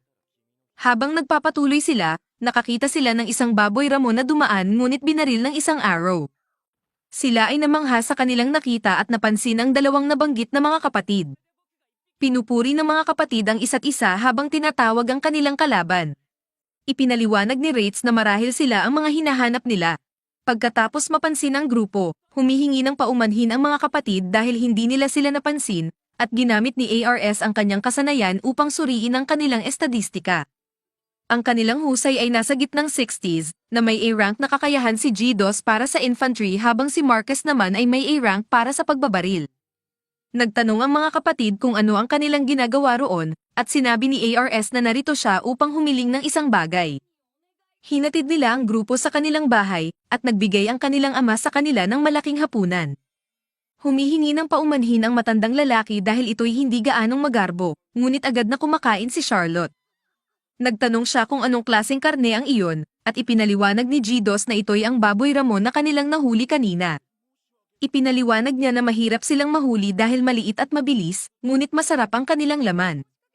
Gayunpaman, sinabihan siya ni Rates na magpakita ng kaunti pang pagpipigil dahil siya ang nagsisilbing escort. Nagtanong naman ang ama ng mga kapatid kung ano ang gusto ni ARS sa kanila. Diretso si ARS at sinabi na gusto niyang maglingkod si G2 at Marcus bilang mga sundalo para sa kanilang pamilya. Napangiti ang kanilang ama sa balita, at sinabi ni ARS na nakikita niya ang kanilang talento. Nagdagdag si Rates na kayang-kaya ni ARS ang pagtansya ng talento ng isang tao na nagpapataas ng kasiyahan ng pamilya. Sinabi ng ama kung paano nila ngayon masusumpungan ang kanilang pangarap na maging mga sundalo. Sumumpa ang mga kapatid na gagawin nila ang kanilang makakaya, at binanggit ng ama kung gaano kahusay at kahanahon si ARS kumpara sa kanyang bunso, si Rosal, na may parehong edad. Nagkaroon ng interes si ARS at ipinaliwanag na medyo hindi mahusay ang kanyang bunso. Sa kasamaang palad, sa parehong oras, pumasok ang batang iyon ng palihim sa silid at kumuha ng isang tinapay. Nagtanong si ARS kung nasaan si Rosal, at tinanong ni Charlotte kung iyon ba siya. Napansin nilang lahat ito, at sinabihan ng ama ang bata na huminto sa pagnanakaw nang hindi ba mabati sa Panginoon ng kanyang anak. Lumapit ang bata at maliwanag na mahihiya na batiin ang sinuman ng tama. Napansin ni Rates kung paano kaiba ang buhok niya kumpara sa kanyang kapatid. Biglang umaksyon ang abilidad ni Rosal, at napansin niya ang malaking potensyal ng maliit na bata. Hindi lamang ang kanyang katalinuhan ang umaabot sa 109, kundi mayroon din siyang ilang A-rank na kasanayan pati na rin ang isang S-rank na tagapayo. Hindi makapaniwala si Ars sa kahusayan na ito at iniisip niyang parang isang kilalang general na ipinanganak muli. Iniisip niya na ang batang si Rosal ay isang halimaw at nag-aalinlangan siya kung makakahanap siya ng mas mataas na estadistika sa buong imperyo. Alam niyang mababa ang kanyang mga estadistika dahil 5 taon pa lamang si Rosal, ngunit sa tamang pagsasanay, magiging isang magaling na tagabantay siya sa hinaharap. Lumapit ang ama at humingi ng paumanhin dahil hindi kasing husay si Rosal kumpara sa kanyang mga kapatid. Gayunpaman, kaagad na binanggit ni ARS na nais din niyang maging tagabantay si Rosal. Hindi makapaniwala ang pamilya, at sinubukan ng ama na pigilin ito sa pamamagitan ng pagbanggit na si Rosal ay magdudulot ng gulo. Itinanggi ito ni ARS at personal na inanyayahan si Rosal na sumama sa kanya. Nagtatanong si Rosal sa kanyang sarili, ngunit ipinaliwanag ni ARS na alam niya na may talento si Rosal at humihiling na sumali. Gayunpaman, nagsimulang umiyak si Rosal dahil sa tingin niya ay pinipilit lang siya na makipaglaban sa hinaharap. Iniisip niya ang mga nakakatakot na mukha ni na ARS, Rates, at Charlotte na handang gamitin siya ng walang pangalawang pag-iisip. Tinanggihan ni Rosal ito dahil alam niyang mamamatay siya at tumakbo palayo. Hindi makapaniwala si ARS na tinanggihan siya, ngunit binanggit ni Rates na nakita na niya ito noon habang tinitingnan si Charlotte. Humingi ng paumanhin ang ama at sinabi na malamang ay hindi papayag si Rosal dahil mahina at mahiyain ito kumpara sa kanyang mga kapatid. Ipinaliwanag niya na namatay ang kanyang ina 2 taon na ang nakakaraan, at mula noon, nag-iisa si Rosal sa lahat. Karaniwang ang anak ng isang mangangaso ay nagsisimulang magputol ng kahoy at mag-ensayo sa paggamit ng pana sa edad na 5. Gayunpaman, dahil sa kanyang kawalan ng kakayahan, malamang na magkaproblema siya sa pag-survive, lalo na sa digmaan. Gayunpaman, sinabi ni ARS na hindi para maging sundalo tulad ng kanyang mga kapatid ang talento ni Rosal. Dahil sa kanyang mga talento na gagawin siyang isang mahusay na estratehista, labis na naguguluhan ng ama ngunit napagtanto na matalino at mahusay magsalita ang kanyang anak. Naniniwala si ARS na ang katalinuhan ni Rosal ay malaki ang magiging tulong sa kanila kaya naman nagpa siya siyang pumasok at tanungin siya muli. Pagpasok sa loob, kinuha ni Rosal ang kanyang libro at umupo sa pader. Humingi ng paumanhin si ARS sa pagkabigla niya at sinubukang humingi ng tawad. Tinanong niya si Rosal kung gusto niya ang mga libro, na kumpirmadong gusto nga niya. Binanggit niya na iyon lamang ang kanyang libro, ngunit lagi itong binabasa ng kanyang ina sa kanya. Nahihiya si ARS tungkol dito at ipinaliwanag ni Rosal na kapag siya'y nagbabasa, nakakalimutan niya na siya'y mahina sa lahat ng iba. Sa kabila ng pagkahiya, lumapit si ARS sa kanya at tinanong kung gusto ni Rosal na bisitahin ang kanilang pamilyang aklatan. Kinumpirma niya na marami silang mga libro at pwede niyang kunin ang anuman ang gusto niya. Subalit tinangkang tanggihan ni Rosal dahil sa palagay niya ay bibigyan siya ni ARS ng guilt trip upang pilitin siyang gawin ang anuman ang gusto nito. Tinanggihan ni ARS dahil sa iniisip niyang maaring masiyahan si Rosal sa pagbabasa ng iba't ibang libro na walang kapalit. Pumayag si Rosal sa kondisyon na sama-samang pumunta ang kanyang mga kapatid. Pumayag si ARS at dinala ang mga kapatid sa kanyang bahay. Pagdating doon, natatakot si Rosal dahil sa isang aso na naglilinis sa kanyang mukha, ngunit iniisip niya ito ay isang mabangis na halimaw na siyang kakain sa kanya. Si Charlotte ay inatas ang ipakita sa mga nakatatanda ang paligid at ipinakilala ang sarili bilang kapitan ng Mage Corps. Siya ay naiinis na gawin ang isang bagay ngunit nagbago ang kanyang isipan nang sila'y purihin. Ginamit ni ARS ang pagkakataon na ito upang dalhin si Rosal sa aklatan habang ibinubunyag na may kopya sila ng bawat aklat sa imperyo. Hindi mapipi si Rosal at nagsimula siyang tingnan ang mga estante ng libro. Sinabihan siya ni ARS na maging comfortable at ibinunyag na lilisanin niya sandali dahil mayroon pa siyang araw-araw na leksyon, ngunit sa pagtatapos, natutulog na si ARS matapos ang kanyang klase at nag-aalala dahil sa palagay niyang umalis na si Rosal. Tumakbo siya pabalik sa aklatan at napansin si Rates na nag-aalaga kay Rosal. Ipinaliwanag ni Rates na labis na na-excite si Rosal at nagpa siya na magbasa ng maraming libro hanggat maaari, ngunit sa bandang huli, napagod at nakatulog siya. Ipinakita rin ni Rates na tinuruan niya si Rosal ng ilang mga salita na hindi niya alam at kaagad niya itong naiintindihan ang ibig sabihin. Aktibado ang kakayahan ni Rosal at hindi makapaniwala na ang ingenuity stat ni Rosal ay tumaas ng ilang puntos sa loob ng ilang oras. Dumating ang kanyang mga kapatid upang kunin siya pauwi at nalilito kung paano niya nagugustuhan ang mga libro kung hindi naman siya marunong magbasa. Namangha si ARS, ngunit ipinaliwanag ng mga ito na hindi kailangan ng mga mangangaso ang kasanayan sa pagbasa. Nagising si Rosal, at tinanong siya ni ARS kung paano siya natuto magbasa. Ipinaliwanag niya na naalala niya ang kanyang ina na nagbabasa sa kanya noong siya ay maliit pa, kaya't sinubukan niyang pagtugmaan ang sinasabi ng kanyang ina sa mga salita sa pahina hanggang sa siya ay makabasa. Labis na nalilito si Godos dahil 3 taon pa lamang si Rosal noon, ngunit ipinaliwanag ng batang-bata na naaalala niya ang lahat mula nang siya ay ipinanganak. Ito ay nagulat sa lahat, lalo na si ARS, na napagtanto na si Rosal ay sobrang may talento hanggang sa punto na natuto siyang magbasa ng kanyang sarili. Hindi niya kayang pabayaan ang ganoong katalinuhan na masayang lamang, ngunit may isang problema, ang kanyang pamilya. Nagmungkahi si Rates na maaari nilang ipaalam sa lahat na may ibang paraan para manggaso ng hindi gumagamit ng pana, na magbibigay din kay Rosal ng kumpiyansa. Kaya naman, binisita ni ARS ang pamilya ng mga mangangaso kinabukasan at sinabihan ng mga kapatid na gumamit ng mga patibong sa halip na mga pana. Lahat sila ay naguguluhan, ngunit ipinaliwanag niya na ito ay popular sa ibang kontinente. Hindi naniniwala si Godos na magiging epektibo ito dahil ang mga sirs ay mabilis at matalino na mga hayop at hindi ito dapat maging posible. Gayunpaman, sinasagot ni ARS at hawak ang mga kamay ni Rosal habang binabanggit na ang tunay na lakas niya ay ang kanyang utak at kung gagamitin niya ang kanyang utak, siya ay magiging makabuo ng isang patibong na magpapakita sa kanyang ama na kilalanin siya. Hindi naniniwala si Rosal sa kanyang sarili, ngunit pinasasaya siya ng kanyang mga kapatid sa pamamagitan ng pagsasabi na tutulungan nila siya. Nagdesisyon siyang subukan ito, at matapos ang ilang araw, nagulat ang kanyang ama sa isang kakaibang istruktura. Sinabihan siya ng kanyang mga anak na tingnan sa loob, at hindi siya makapaniwala sa dami ng mga sirs sa loob. Ipinaliwanag nila na si Rosal ang gumawa ng patibong at itinulak siya palabas. Ipinaliwanag ng bata na alam niya na ang kanyang ama ay dapat maghanap buhay kung ang kanyang mga kapatid ay magiging mga sundalo. Kaya naman, nagbasa siya tungkol sa ugali ng mga sirs at ginawa ang isang patibong batay dito. Tumuturo din ang mga kapatid sa ilang mga halaman na nakasabit sa puno, at ipinaliwanag ni Rosal na kinaiinisan ng mga sanggol na sirs at mga ina ang amoy nito, kaya naman, ang mga sanggol at mga ina ay mananatili palayo sa patibong, na pumipigil sa balanse sa kalikasan na tulad ng gusto ng kanyang ama. Pagkatapos tumingin muli sa paligid, naging malamig ang ugali ng ama at sinabihan ng kanyang mga nakatatanda na lumabas sa bahay at dalhin si Rosal sa kanila.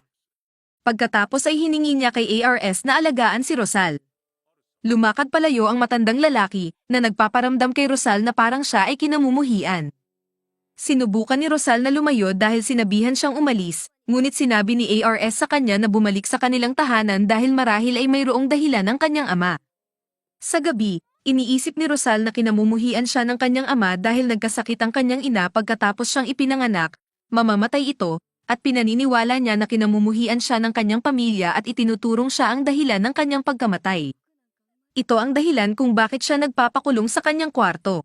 Nais niyang hindi siya isinilang at nagsimulang umiyak. Bigla siyang nakarinig ng ingay sa labas, ang kanyang mga kapatid at ama ay pumunta sa bubong, at ang mga kapatid ay nag-iwasang mag-ingay habang pinasasalamatan ang kanilang ama sa pagpapalaki sa kanila. Nagbahagi silang lahat ng inumin habang sinasabihan siya ng kanyang ama na pasalamatan ang kanilang ina para dito. Si Godos ay nagtanong kung bakit ang kanyang ama ay napakalamig nang kausapin si Rosal sa kabila ng kanyang mga pagsisikap na impresyunin ito. Gayunpaman, sinabi lamang ng ama sa mga nakatatandang kapatid na dapat galit kay Rosal si Rosal. Ipinaliwanag niya na siya ay napakamahigpit kay Rosal at hindi niya napansin ang kanyang talento dahil siya ay nakatuon sa mga bagay na hindi niya magawa. Iniisip niya ang kanyang sarili bilang isang maling ama para sa hindi pagkilala sa potensyal ng kanyang anak, kaya naman, nais niyang si Rosal ay mamuhay sa isang lugar kung saan siya ay magiging matagumpay.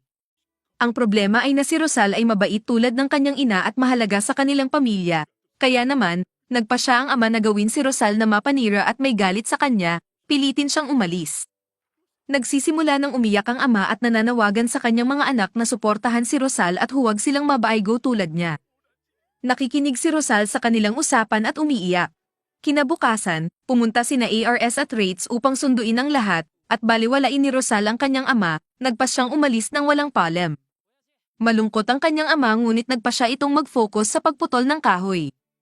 Gayunpaman, lumapit si Rosal at ipinakita na hindi niya kayang magalit sa kanyang ama.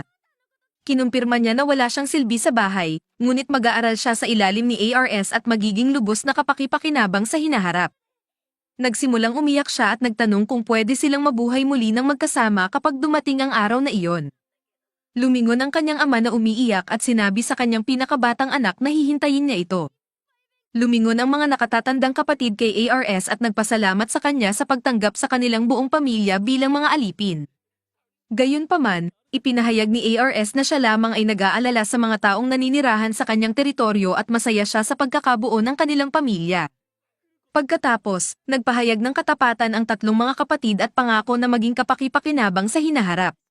3 taon na ang nakalipas, napansin namin na hindi na maganda ang kalagayan ni Raven, at iniisip ni Ars na hindi siya handa para lumaban. Pero sabi ng tatay niya, wala siyang ibang pagpipilian dahil magulo ang sitwasyon. Nalaman namin na pumanaw na ang gobernador 1 taon na ang nakakaraan, pero pinangalanan niya ang nakababata niyang anak na si VMAC bilang susunod na pinuno. Gayunpaman, sinasabi ng nakatatandang kapatid na si Curran na peke ang dokumento, na nagpasimula ng malaking pagtatalo. Hati ang mga kaibigan kung sino ang dapat na mamuno, at ngayon ay magulo na ang kanilang lugar sa mission, kung saan sinasamantala ng Sates ang kaguluhan. Nagtatanong si Ars kung kailangan ba niyang lumaban, pero sabi ng tatay niya may mas mahalaga siyang dapat pagtuunan ng pansin, ang kanyang kasunduan sa pagpapakasal. Nabigla si Ars nang marinig ito, at naisip niyang bakit walang nagsabi sa kanya. Binigyan siya ng tatay niya ng sulat, at nagmadali siyang ikalat ang balita sa mga kaibigan niya. Iniisip kung ano ang dapat niyang gawin tungkol dito. Pero bigla, dumating ang isang kaibigan niya at sinabing dumating na ang kanyang kasintahan. Lumabas siya para salubungin ito, pero hindi niya alam kung paano kumilos dahil wala siyang karanasan sa mga babae sa nakaraang buhay niya. Nagpakilala ang babae bilang si Lisha, at agad siyang nahulog ang loob kay Lisha. Pero nang makita niya ang stats nito, sobrang nagulat siya dahil napakataas ng ambisyon nito, at iniisip niyang hindi ito tugma sa kanyang cute na itsura. Nababahala siya na baka niloloko lang siya, at hindi niya hahayaang magpanggap si Lisha. Pero habang nag-uusap sila, napansin niyang sobrang adorable talaga ni Lisha. Nagdesisyon siyang ipakita kay Lisha ang paligid, at ang butler nito, si Jin, ay sobrang nagulat nang makita ang isang malsan sa bahay. Pero alam na ni Lisha ang tungkol kay Rates, kaya agad niyang sinabi kay Jin na mag-sorry. Mainit ang pagtanggap kay Lisha, at naupo sila para kumain. Gustong-gusto niya ang karne, at sinabi ni Ars kung paano nila ito iniimbak. Iniisip ni Ars na sobrang cute ni Lisha, at sinabi niya na dumaan siya sa Lamberg papunta roon. Iniisip ni Ars na sayang at umuulan, kaya hindi niya maipapakita ang paligid, pero sinabi ni Lisha na huwag mag-alala dahil sisikat din ang araw. Nagtataka siya kung may kontrol si Lisha sa panahon, pero inamin ni Lisha na nakita niyang palipis na ang mga ulap habang papunta, kaya alam niyang sandali lang ang ulan, kaya sinabi niya kay Ars na ipasyal siya sa bayan. Samantala, nakita sina Charlotte at Rosal na pinagmamasdan sila. Pero pareho silang may masamang pakiramdam tungkol kay Lisha. Pumunta sina Ars at Lisha sa bayan, at nakita nila ang dalawang lalaki na nagtatalo. Nagtataka si Ars kung ano ang nangyayari, at sinabi ng isang babae na ito ay tungkol sa isang order ng Magic Stone. Nag-order ang shopkeeper ng Flame Magic Stones, pero ang dinala ng dealer ay Sound Magic Stones, at dahil verbal lang ang usapan, walang nakakaalam kung sino ang mali. Iniisip ni Ars na dapat niyang ayusin ito, pero nag-aalala siyang magkamali sa harap ni Lisha. Biglang lumitaw si Charlotte, nag-aalok na ayusin ito gamit ang puwersa, pero pinatigil siya ni Lisha. Iniisip ni Charlotte na dapat mag-mind si Lisha ng sariling negosyo, pero sinabi ni Lisha na fan siya ni Charlotte, at pati si Charlotte ay nabighani sa charm ni Lisha. Nagdesisyon si Lisha na ayusin ang sitwasyon at humingi ng pabor kay Ars kung magtatagumpay siya. Nakita namin na nagsusuntukan ang mga lalaki, at lumapit si Lisha sa kanila. Nagtataka sila kung sino siya, kaya nagpakilala siya bilang kasintahan ni Ars. At natuwa sila nang marinig iyon, iniisip na nag-mature na si Ars. Inalok ni Lisha na bilhin ang Sound Magic Stone, sinasabing mahalaga ang mga ito sa kanilang lugar, at ibinunyag niyang may bulkan sila, kaya mabebenta rin niya ang Flame Magic Stone sa magandang presyo. Pero sinabi niyang lahat ng ito ay ideya ni Ars. Natuwa ang mga lalaki na may malasakit si Ars sa pagtulong sa kanila, at sinabi niya sa kanila na magpirmahan ng kontrata sa susunod para sa maiwasan ang ganitong gulo. Naresolba ang sitwasyon, at nagpasalamat si Ars kay Lisha sa kanyang tulong. Pagkatapos nito, binanggit ni Lisha ang tungkol sa kanyang pabor, at nagtaka si Ars kung ano ang gusto niya, pero ang hiling lang ni Lisha ay sagutin ang kanyang tanong kung anong klaseng tao ang gusto ni Ars. Hindi makapaniwala si Ars na iyon lang ang gusto niya, pero alam niyang hindi niya kayang malusutan si Lisha, kaya sinabi niya na gusto niya ang mga taong nagsasabi ng totoo at tapat. Sa gabi, iniisip ni Ars kung bakit hindi niya moari ang mga intensyon ni Lisha. Pero habang naghahanda siyang matulog, nakita niya ito sa kanyang kama. Nagtaka siya kung nagbibiro lang ba si Lisha, pero sinabi nitong gusto niyang makipag-usap ng direkta sa kanya. Nag-share sila ng tsaa, at nagtaka siya kung ano ang gusto niyang pag-usapan. Inamin ni Lisha na may talento siyang mabasa ang emosyon ng mga tao sa pamamagitan ng pagtingin lamang sa kanila, at binanggit niya kung paanong naging kainahinala siya noong una silang magkita, kaya naging interesado siya sa dahilan nito. Nagpa siya siyang sabihin ang totoo, isiniwalat ang kanyang kakayahang makita ang stats ng isang tao at kung paano sobrang taas ng ambisyon ni Lisha, dahilan upang isipin niyang kalkulado ang lahat ng kanyang mga galaw. Akala niya hindi siya paniniwalaan ni Lisha, pero sinabi ni Lisha na nagpapaliwanag ito ng kanyang mga aksyon.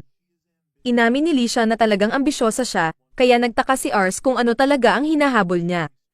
Direktang sinabi ni Lisha na ang kanyang layunin bilang isang babae ay mapaibig ng lubos ang isang mabuting lalaki. At napagtanto ni Ars na ang pinakamagandang hakbang para sa kanya ay magpakasal sa isang taong may kapangyarihan. Iniisip ni Ars na malas si Lisha dahil maliit ang kanilang teritoryo, pero alam ni Lisha kung ano ang iniisip niya. Sinabi niya na kahit maliit ang kanilang teritoryo, matapos ang araw na magkasama sila, gusto pa rin niyang maging asawa si Ars dahil nakikita niya ang malaking potensyal nito. Iniisip ni Ars na mayroon lang siyang magagaling na tao sa paligid niya, pero naniniwala si Lisha na iyon mismo ang dahilan kung bakit magiging dakila siya. Itinuro niya kung paanong tinitingnan siya ng lahat bilang pamilya, at iniisip niya na iyon ang pinakamahalagang katangian para sa isang pinuno. Diretsahang sinabi ni Lisha na nahulog na ang loob niya kay Ars, pero pagkatapos ay nagpa siya siyang tapusin ang gabi, at naiwan si Ars na naguguluhan. Nagsimulang magpanik si Ars dahil hindi siya nakasagot, pero nakita natin si Lisha sa labas na nahihiya rin. Napagtanto niya na ito ang unang beses na nagbukas siya ng damdamin sa isang tao. Nakita natin si Lisha na naglalakad palayo, at napansin niyang hindi pa rin tumutugon si Ars sa kanyang pag-amin. Nataranta si Ars, pero sinabi ni Lisha na kaya niyang maghintay dahil napagpasyahan niyang papakasalan niya ito. Sa isang flashback, nalaman natin na talagang kinasusuklaman ni Licia ang mundo ng mga maharlika dahil lahat ng tao roon ay nagsisinungaling at nagtraidoran, ginagawa ang lahat para mapanatili ang kanilang mga posisyon. Kinamumuhian din niya ang kanyang kakayahan dahil dito. Ngunit isang araw, nang makita niyang may isang batang babae na ikinasal, naisip niya na makakatakas siya sa lahat ng intriga at pagtataksil kung makakahanap siya ng isang lalaking sapat na malakas. Kaya't wala siyang balak na magpakasal sa pamilya ni Ars dahil akala niya kailangan niyang makahanap ng isang mas malakas. Ngunit pagkatapos makasama si Ars, nakita niya kung gaano ito kabait at kung paano siya mahal ng mga tao, at nais niyang maging bahagi ng kanyang mundo. Kaya't nagpapasalamat siya sa Diyos para sa ibinigay na kapangyarihan at handa siyang tulungan si Ars na buuin ang kanyang bagong mundo. Nakikita natin si Ars na sumusulat kay Licia, sinasabing gumagaling na ang kanyang ama at humuhupa na ang gulo tungkol sa paghalili, pero gusto niyang makita si Licia muli para maipahayag na rin ang kanyang nararamdaman at ipaalam sa kanya na gusto rin niya itong pakasalan. Ngunit tila nausag niya ito dahil lumala ulit ang kondisyon ni Raven at patuloy pang lumalala. Buong taon na itong nangyayari, at malapit na talagang sumakabilang buhay si Raven, pero ayaw pa rin siyang pakawalan ni Ars nang hindi nagpapasalamat sa lahat ng ginawa ng kanyang ama para sa kanya. Kaya't patuloy siyang nagdarasal na tumagal pa si Raven. Samantala, sa kastilyo ng Arantes, nagre-relax ang gobernador sa kanyang madilim na trono, mag-isa, walang bantay sa paligid. Bigla na lang, may isang lalaking pumasok sa pintuan na may hawak na kutsilyo, handang pumatay. Sinubukan tumakbo ng gobernador, pero dahil may -10 mobility debuff siya, natomba siya at sumubsob sa lupa. Doon kinuha ng mamamatay tao ang pagkakataon para lapitan at saksakin siya sa likod. Maraming bantay ang dumagsa sa silid. Sinusubukang palibutan at dakpin ang mamamatay tao para tanungin, pero nakuha na ng mamamatay tao ang kanyang pakay. Gumawa siya ng kakaibang akrobatikong galaw para tumalon palabas ng bintana at bumagsak ang ulo niya sa semento, parang nyog na nabasag, kaya't hindi na nila malalaman kung sino ang may pakana ng kaguluhang ito. Maraming sandali ang lumipas, at ang balita ng pag-assassinate sa gobernador ay nakarating sa pandinig ni Raven. Nagpatawag siya ng pulong kasama si Ars at ang kanyang grupo upang malaman kung ano ang dapat nilang gawin. Lumapit siya kay Rosal, tanungin kung ano ang mangyayari ngayong patay na ang gobernador, at alam ni Rosal na malaki ang kaguluhan na parating dahil sa magulong digmaan. Sa pagkawala ng gobernador, ang labanan para sa pagpapalit-palit ay malamang na sumabog sa bawat distrito. Kailangan nilang pumili ng panig sa pagitan ng mas matandang kapatid, si Curran, at ng mas bata, si Vima. Malamang na sumapi si Lumir, ang may hawak sa distrito ng Canard, kay Curran, at susunod na ang Lamberg. Inaasahan ni Raven na mayroon ng sulat ng pagtawag sa kanya sa alinmang sandali. Kaya't sinabihan niya si Rates na maghanda ng mga sundalo para sa anumang sandali. Gusto niyang maghanda para sa labanan, pero saksak pa rin siya sa kama at hindi siya makatayo dahil sa kanyang sakit. Sa wakas, dumating ang sulat ng pagtatawag na nagsasabing pisanin ng Lamberg ang kanilang mga puwersa para sa darating na digmaan. Dahil hindi makasama si Raven sa pagdalo, inirerekomenda ni Rates na sila ni Charlotte ang mamuno at panatilihing maayos sa kanyang pwesto, ngunit hindi papayag si Ars. Determinado siyang siya ang mamuno sa gulo. Tumayo sina Ars, Charlotte, at Rates sa isang talampas at tiningnan ang distrito ng Canard kung saan sila ay magtatagpo kay Lord Lam. Hindi maiwasan ni Ars na maramdaman ang kaunting kaba sa kung anong klaseng tao ang kanilang madidinig. Dumating sila sa mga pintuan ng kastilyo, at diretsyong ipinakilala ni Ars ang kanyang sarili bilang anak ni Raven Len, na pumunta dahil tinawag siya ni Lord Lumir. Tumingin ang bantay sa imbitasyon, at tila totoo nga ito. Ngunit hindi niya binibili na narito si Ars upang magbigay ng representasyon para sa House Luan dahil bata pa siya. Ngunit pagkatapos ay nakilala ng bantay si Charlotte bilang ang kilalang Lady of Flames at si Rates bilang ang Reaper of Length. Ito ay nagpabahagi sa pag-iisip ni Ar kung anong kalokohang ginawa ni Rates sa labanan upang maparangalan ng ganong titulo. Sa anumang kaso, hindi na nagdududa ang bantay sa pagkakakilanlan ni Ars, kaya inaakay niya sila sa loob ng kastilyo kung saan ipinakilala si Ars kay Lum's right-hand man, si Reynard. Sinasabi ni Ars na ito'y maganda ang kanilang pagkikita, at dahil dumating si Ars, inaakala ni Minus na tunay ngang may sakit si Raven at nagbubulay-bulay ng mabilis na paggaling. Binigyan ni Ars ng sandali ang kanyang sarili na suriin ang mga estadistika ni Minus, at sapol na sapol, ang lalaking ito ay higit sa karaniwan sa lahat ng bagay. Binanggit ni Minus na narinig niya ang mga tagumpay ng grupo at direktang nag-aalok sa kanila na magtrabaho dito sa halip, Ngunit hindi tumatanggap si Charlotte at Wraith sa alok ni Minos dahil sila ay mayroon ng ipinangakong katapatan sa Houseland. Siya ay nadismaya, ngunit tinanggap ang kanilang pangako. Sa pagtatapos ng mga introduksyon, iniwan ni Min si Ars sa silid ng Maiteng kung saan naghihintay ang iba pang mga pinuno. Medyo kinakabahan si Ars, ngunit pumasok siya roon at may kumpiyansang nagpakilala bilang Arsland na kumakatawan sa Ravenland. Umupo siya, ngunit hindi pa rin siya gaanong kampante dahil wala pang nagsasalita. Sa wakas, si Kroll Orsaw, na dating kasama ni Raven at kaibigan ni Ars, ang nagpasimula ng usapan. Sinabihan niya si Ars na magpakalma at nag-aalok pa sa kanya ng mga cookies. Samantala, may ibang lalaki na nagmamasid ng masama kay Ars, at wala si Ars sa kaalaman kung bakit. Justo nang isipin ni Ars na subukang ayusin ang mga bagay sa kanya, biglang bumukas ang pangunahing pinto, at pumasok si Lumir Perez, ang pangulo ng Kaner. Binati niya silang lahat at umupo.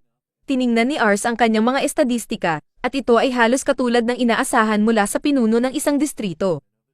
Ang kanyang husay ay tunay na mataas. Ngunit wala naman talagang kahangahangang iba pa. Ngunit kung susuriin mo ng mabuti, si Mins ay nagpapantay sa kasanayan na kulang kay Lumir, kaya walang duda, sama-sama silang makakagawa ng pinakamahusay na desisyon para sa bansa. Nagsosorry si Lam na biglaan niya silang dinala dito, ngunit nais niyang marinig nila mismo mula sa kanyang bibig. Ang pagpaslang sa gobernador ay tiyak na magpapalakas ng isang malaking digmaan at pakikipaglaban sa kapangyarihan. Hanggang sa huling sandali, suportado ni Lam ang nakatatandang kapatid, at hindi magbabago iyon, kaya't nagtatanong siya kung mayroong may reklamo sa kanyang mga plano. Wala sina Kroll at Ars na ibubuga sa pulong, kaya't nagtatapos na si Lam at binanggit tungkol sa mga chismis na maaaring gamitin ng Sates ang pagkakataong ito upang maglunsad ng isa pang atake sa kanila. Gusto niyang nakahanda ang kanilang mga tropa kung sakaling mangyari iyon. Ngayong tapos na ang pulong, ang iba ay nag-iisip na kung paano panatilihin ang kanilang mga tropa na handa. At pagod na si Ars dahil wala pa siyang karanasan sa buhay na ganito kahirap. Habang siya ay nakahandusay pa sa mesa, pinuntahan siya ni Lord Lumir, kaya't agad siyang tumayo upang humingi ng paumanhin sa kanyang bastos na ugali. Sinabi ni Lam na hindi kailangang mag-sorry, at alam niya ang kalagayan ni Raven. Masayang-masaya siyang si Ars ang nasa posisyon ng kanyang ama. Bagaman maliit lang ang length, nitong mga nakaraang araw, ipinakita ng kanilang mga tao ang lakas na higit pa sa inaasahan. Masaya rin si Lumir na sapat na matalino si Ars upang kumilos bilang kinatawan ng kanyang ama kahit na 11 pa lang siya, kaya't may malaking pag-asa siya para sa kinabukasan ng Houseland. Ganun din para kina Charlotte at Wraith. Sa pagkakasabi ni Lumir, umalis na siya para ayusin ang kanyang mga gawain. Habang siya'y umaalis, napagtanto ni Ars at ng iba na kinakailangan nilang magpursigi ng malaki, kaya't nagmungkahi si Ars na simulan nilang ihanda ng maayos ang kanilang sarili para sa paparating na labanan. Subalit bago pa siya makapagsimula, tinawag siya ulit, at ngayon ay ng lalaking siya na noon ay nakakatitig sa kanya ng masama. Sinabi ng lalaki na ito ang unang pagkakataon nilang mag-usap, kaya't ipinakilala niya ang kanyang sarili bilang si Hammond. Sa madaling salita, siya ay ang ama ni Licia. Tinanong niya kung may kailangan ba siya kay Hammond, at binanggit ni Hammond na si Licia ay labis na nababahala kamakailan, at ito ay dahil hindi raw sinasagot ni Ars ang mga liham ni Licia sa tamang oras. Gusto niyang malaman kung sumasagot ba si Ars sa mga sulat ni Licia sa tamang oras, at sinikap ni Ars na ipaliwanag na siya'y nagsusumikap, ngunit dahil sa ang kanyang ama ay lalong nagkakasakit at ang gobernador ay pinatay, hindi niya nagawa ang kanyang huling liham. Humihingi siya ng paumanhin at pangako na isusulat niya ang isang liham para kay Licia sa lalong madaling panahon pagbalik niya sa kanilang tahanan. Nagtatapat si Hammond na karaniwan ng tahimik at palaging iniisip ang sarili si Licia.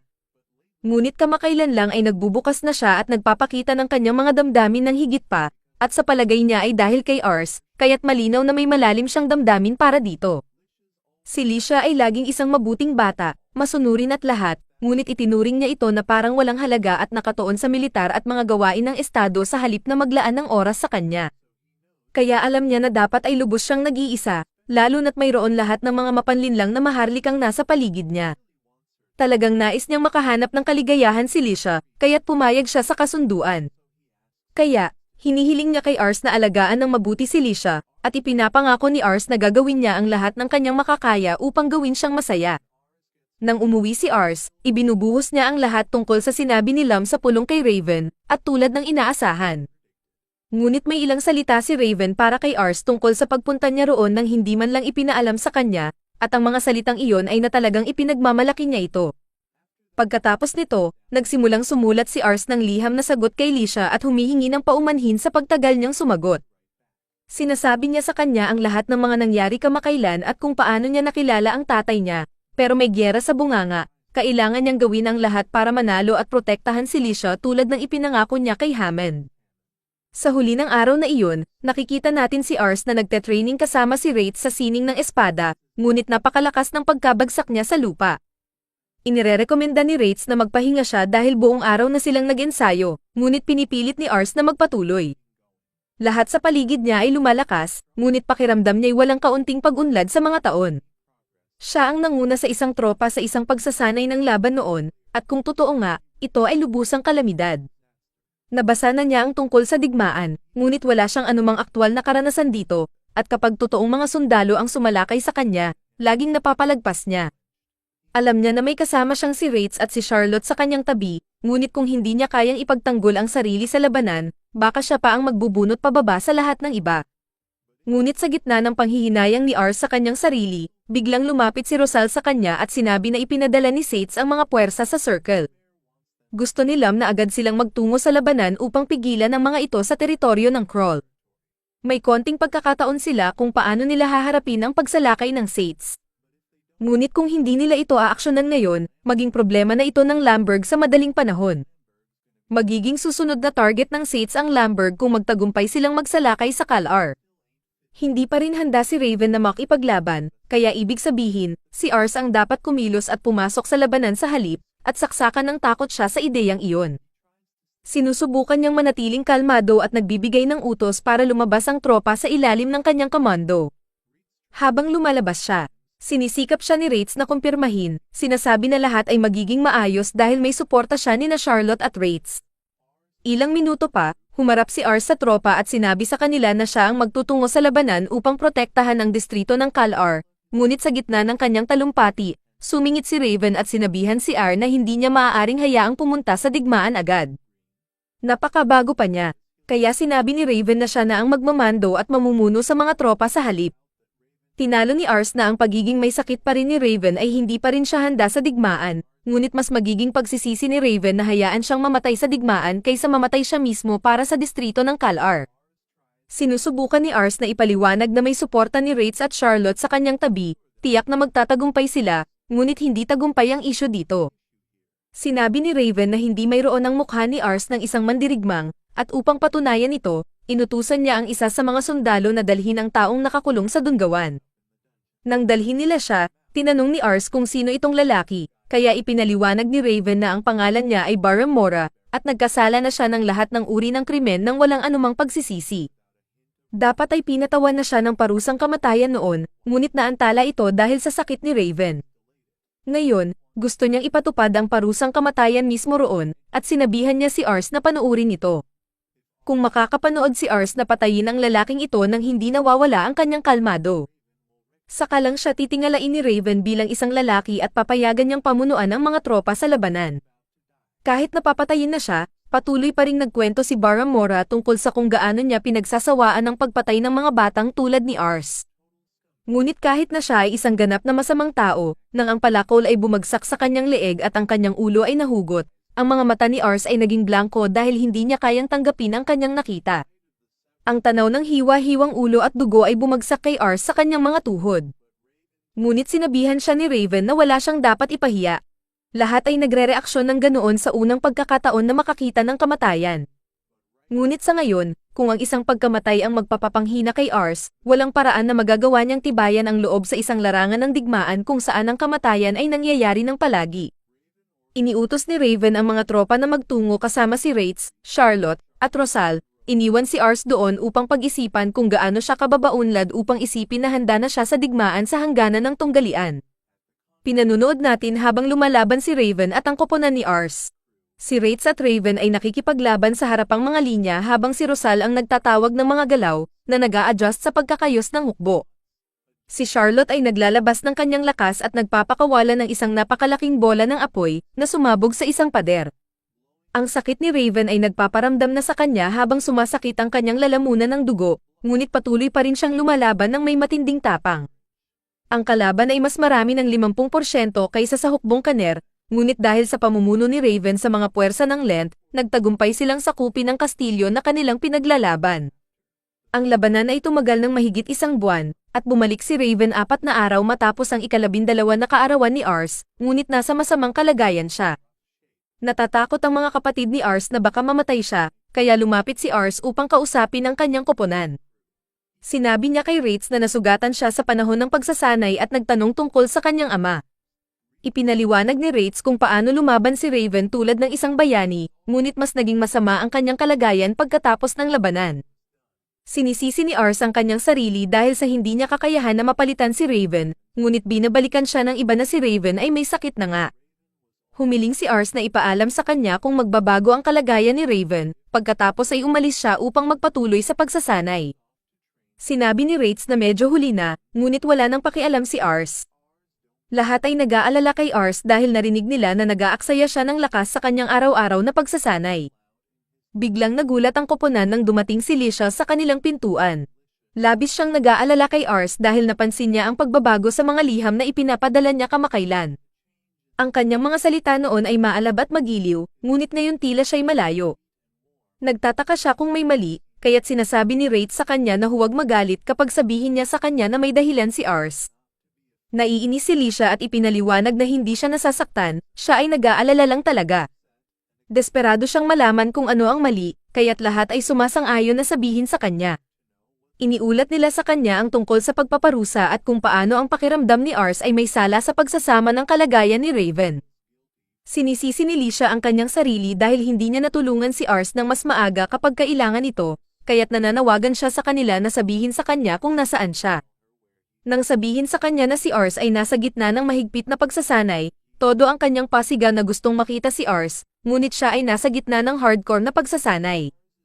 Matapos siyang magtomba sa lupa, sinabihan si Ars na hindi na niya kaya pang magpatuloy sa pagsasanay sa pisikal, ngunit hindi siya pumapayag si Ars, at ipinapaliwanag niya na lumaban ang kanyang ama sa tunay na labanan sa mas masamang kalagayan pa. Lubos na nagnanais si Ars na protektahan ang lahat tulad ng kanyang ama. Kaya't patuloy siyang nagtutuloy sa pagsasanay. Nagulat ang koponan nang hindi kausapin siya ni Licia, kaya ipinaliwanag niya na hindi ito ang tamang oras. Biglang narinig nila na nagbalik sa katinoan si Raven. Gusto ni Rosal na ipamahagi ang magandang balita kay Ars, ngunit lumalabas na gusto muna ni Raven na makipag-usap sa kanilang tatlo. Nakipag-usap si Raven sa kanila nang walang kaba, at nagtataka si Charlotte kung sino ang lalaking ito. Ipinaliwanag ni Raven na hindi siya nakikipag-usap sa kanila bilang kanilang Panginoon sa ngayon. Gusto niya lang malaman kung masaya sila sa kanilang buhay sa bahay. Lumalabas na parang langit nga sa kanila, at natutuwa si Raven sa narinig. Ngunit bigla niyang ibinabandera ang masamang balita. Ipinaliwanag niya na ang kanyang oras sa mundong ito ay halos tapos na, kaya't gusto niyang sabihin sa kanila ang isang bagay. Hindi niya inaasahan ng marami noong una na dinala sila ni Ars sa loob, ngunit sila ay naging mahalagang haligi sa kanilang teritoryo. Masaya si Raven na nakilala sila, at ipinagmamalaki niya ang lahat ng kanilang naabot. Tahimik lang silang lahat, at ibinunyag ni Raven na may pabor siyang hihilingin. Hindi pa handa ang Ars na harapin ang mga labanan, at magiging napakawalang awa kung gagawin siyang Panginoon ngayon. Ngayon, sa bingit ng kamatayan, napagtanto ni Raven kung gaano karami ang hindi pa niya natatapos. Nais niyang sana'y nadala na niya si Ars sa labanan ng mas maaga upang maipakita sa kanya ang mga mapait na katotohanan ng mundo habang nariyan pa siya upang protektahan siya. Pero huli na para doon, kaya't humihingi si Raven sa kanilang tatlo na suportahan si Ars. Hindi siya humihingi bilang isang Panginoon ng isang teritoryo, humihingi si Raven bilang isang ama. Ipinahayag niya kung gaano siya ka-proud na tawaging anak si Ars, at nakiusap siyang pagbigyan nila ang kanyang hiling. Pinuri ni Rosal si Ars sa pag-aayos ng sariling relasyon sa kanyang ama, at nangangako siyang gagawin ang lahat para matulungan si Ars. Ipinaliwanag ni Charlotte kung paano binigyan siya ni Ars ng layunin sa buhay. At hindi na niya kayang maglingkod sa iba. Pareho rin ang nararamdaman ni Rates, nangangako siyang ipaglalaban si Ars kahit na mga hulugan pa ito ng kamatayan. Lahat sila ay sumang-ayon na susuportahan si Ars, at nagpasalamat sila kay Raven sa pagpapapasok sa kanila sa kanyang tahanan. May isang bagay na hinihiling si Rates kay Raven, at pumayag si Raven, kaya sinabi ni Rates kay Licia na gusto siyang makausap ni Raven. Humingi ng paumanhin si Licia sa pagkikita sa ganitong magulong sitwasyon. Pero nagulat siya nang malamang nagkita na sila dati. Akala ni Raven na siya isang sobrang maingat na babae noong una niya itong nakita, pero agad niyang napagtanto na may mabuti siyang puso. Nais ni Raven na may isang katulad niya sa tabi ni Ars, kaya hiniling niyang maipagkasundo sila ni Ars. Nag-aalala si Raven na baka mabaigo siya sa mga pagkukulang ni Ars, pero hindi iyon ang iniisip niya. Inamin niya na ang kabaitan ni Ars ay maaaring maging kahinaan niya, pero alam niyang pinagsisikapan nitong mapagtagumpayan iyon para maging katulad ni Raven. Masaya si Raven na marinig ang sinasabi niya dahil malinaw na nahulog na siya kay Ars. Buong pagmamalaking inamin ni Lisha na mahal niya si Ars ng buong puso, at nagpasalamat si Raven sa kanya. Lumabas ng silid si Lisha habang hiniling ni Raven na makita si Ars sa susunod, at nagpasalamat siya kay Wraith sa pagtulong sa kanya na makilala si Raven. Nang mag-isa na si Wraith, binalot ng mga alaala niya kay Raven ang kanyang isipan, at napahagulhol siya ng iyak. Kinalaunan, lumapit si Ars. Puno ng enerhiya, upang makita ang kanyang ama, at laking ginhawa niya nang marinig niyang mas mabuti na ang pakiramdam nito. Ibinunyag ni Ars na nag-research siya ng husto tungkol sa karamdaman ni Raven, at may ilang mga remedyo siyang gustong subukan. Sinubukan ni Ars na pag-usapan ng isang doktor na maaaring makatulong, ngunit pinutol siya ni Raven. Naalala ni Raven na noong kaedad siya ni Ars, tumakas siya mula sa kanilang tahanan at pumunta sa lungsod dahil sa mapaniil na pinuno ng kanilang nayon. Nagkataong bumisita ang gobernador ng misyon sa lungsod, at ang pinakanatatandaan ni Raven ay kung gaano kahanga-hanga ito. Labis na humanga si Raven sa kanya, at gusto niyang maging katulad nito, isang gobernador na marsing manguna sa maraming sundalo. Natutunan ni Raven ang espada at naging sundalo. Lumaban siya ng buong puso at nakilala dahil sa kanyang mga ginawa. Hindi nagtagal, naitalaga siya ni Lumir at nagkaroon ng sariling teritoryo. Pinapahalagahan niya ang lahat ng naninirahan sa Lamberg. At inialay niya ang kanyang buhay sa pagprotekta sa kanila. Nag-alala si Ars nang magsimulang umubo si Raven, at ibinunyag ni Raven na alam niyang sinisisi ni Ars ang sarili para sa kanyang kalagayan. Tiniyak ni Raven sa kanya na hindi iyon kasalanan niya dahil pinili niya ang buhay na ito. May hihilingin si Raven kay Ars, kaya sinabi niyang protektahan ang mga tao ng Lamberg. Nagsimulang humagulhol si Ars, pero pinigil niya ang sarili at idineklara na gagawin niya ang hiling ng kanyang ama. Nakikita ni Raven ang determinasyon sa mga mata ni Ars, kaya napagtanto niyang maging anak niya ay isang mabigat na responsibilidad. Tinanggihan iyon ni Ars at buong pagmamalaking sinabi na masaya siyang maging anak ni Raven. Pinagaan ni Raven ang usapan sa pamamagitan ng pagtatanong kung kamusta na sila ni Lisha, at nagbalik tanaw ang dalawa sa nakaraan. Nagkwentuhan sila buong gabi, at pati ang natitirang pamilya ay sumali na rin. Sa kasamaang palad, kinabukasan, pumanaw na si Raven. Nang gabing iyon, pinapunta ni Ars ang kanyang mga kapatid upang magpaalam sa kanilang ama habang inihahatid ito sa huling hantungan. Nagsimulang tumulo ang luha ni Ars at nagbigay siya ng talumpati tungkol sa kung gaano kahanga-hanga ang kanyang ama. Sinabi niya sa lahat na ipinagkatiwala ni Raven sa kanya ang pag-aalaga sa lahat ng tao sa Lamberg. Inamin ni Ars na hindi siya kasing lakas ng kanyang ama, pero ipinangako niyang aalagaan silang lahat ng higit pa sa sinuman, at nangakong poprotektahan sila. Humingi siya ng kanilang suporta, at lahat sila ay nagkaisa sa likod niya, sinasabing gagawin nila ang anumang bagay para sa kanya. Biglang naalala ni Charlotte ang isang pagkakataon na sinubukan niyang magpakitang gilas sa labanan, pero sinabi ni Raven sa kanya na itago ang ganang uri ng pagsisikap para kapag kasama na niya si Ars sa labanan, kaya ipinangako niyang gagawin iyon. Naalala naman ni Rosal ang isang pagkakataon na nagpuyat siya kakaaral at sinabi kay Raven na gusto niyang matuto ng marami para matulungan si Ars. Pinaalalahanan siya ni Raven na marami pa siyang oras para lumago, kaya maaari niyang dahan-dahanin at lumaki kasama si Ars. Medyo nalungkot si Lisha sa sarili niyang alaala, pero masaya siyang makita kung gaano kalapit ang lahat sa sandaling ito. Nagpasalamat si Ars sa lahat sa kanilang suporta at hiniling sa kanyang ama na bantayan sila. Pinatatag ni Ars ang sarili at humarap sa lahat, ipinahayag na mula sa araw na iyon, siya na ang pinuno ng Houseland. Lahat sila ay yumuko sa kanya. At idineklara niya na nagsisimula na ang alamat ng Houseland ngayon. Samantala, may isang misteryosang babae na nakarinig ng ilang kalalakihan na nag-uusap tungkol sa isang asasinasyon, at tinanong niya sila upang malaman ang mga detalye.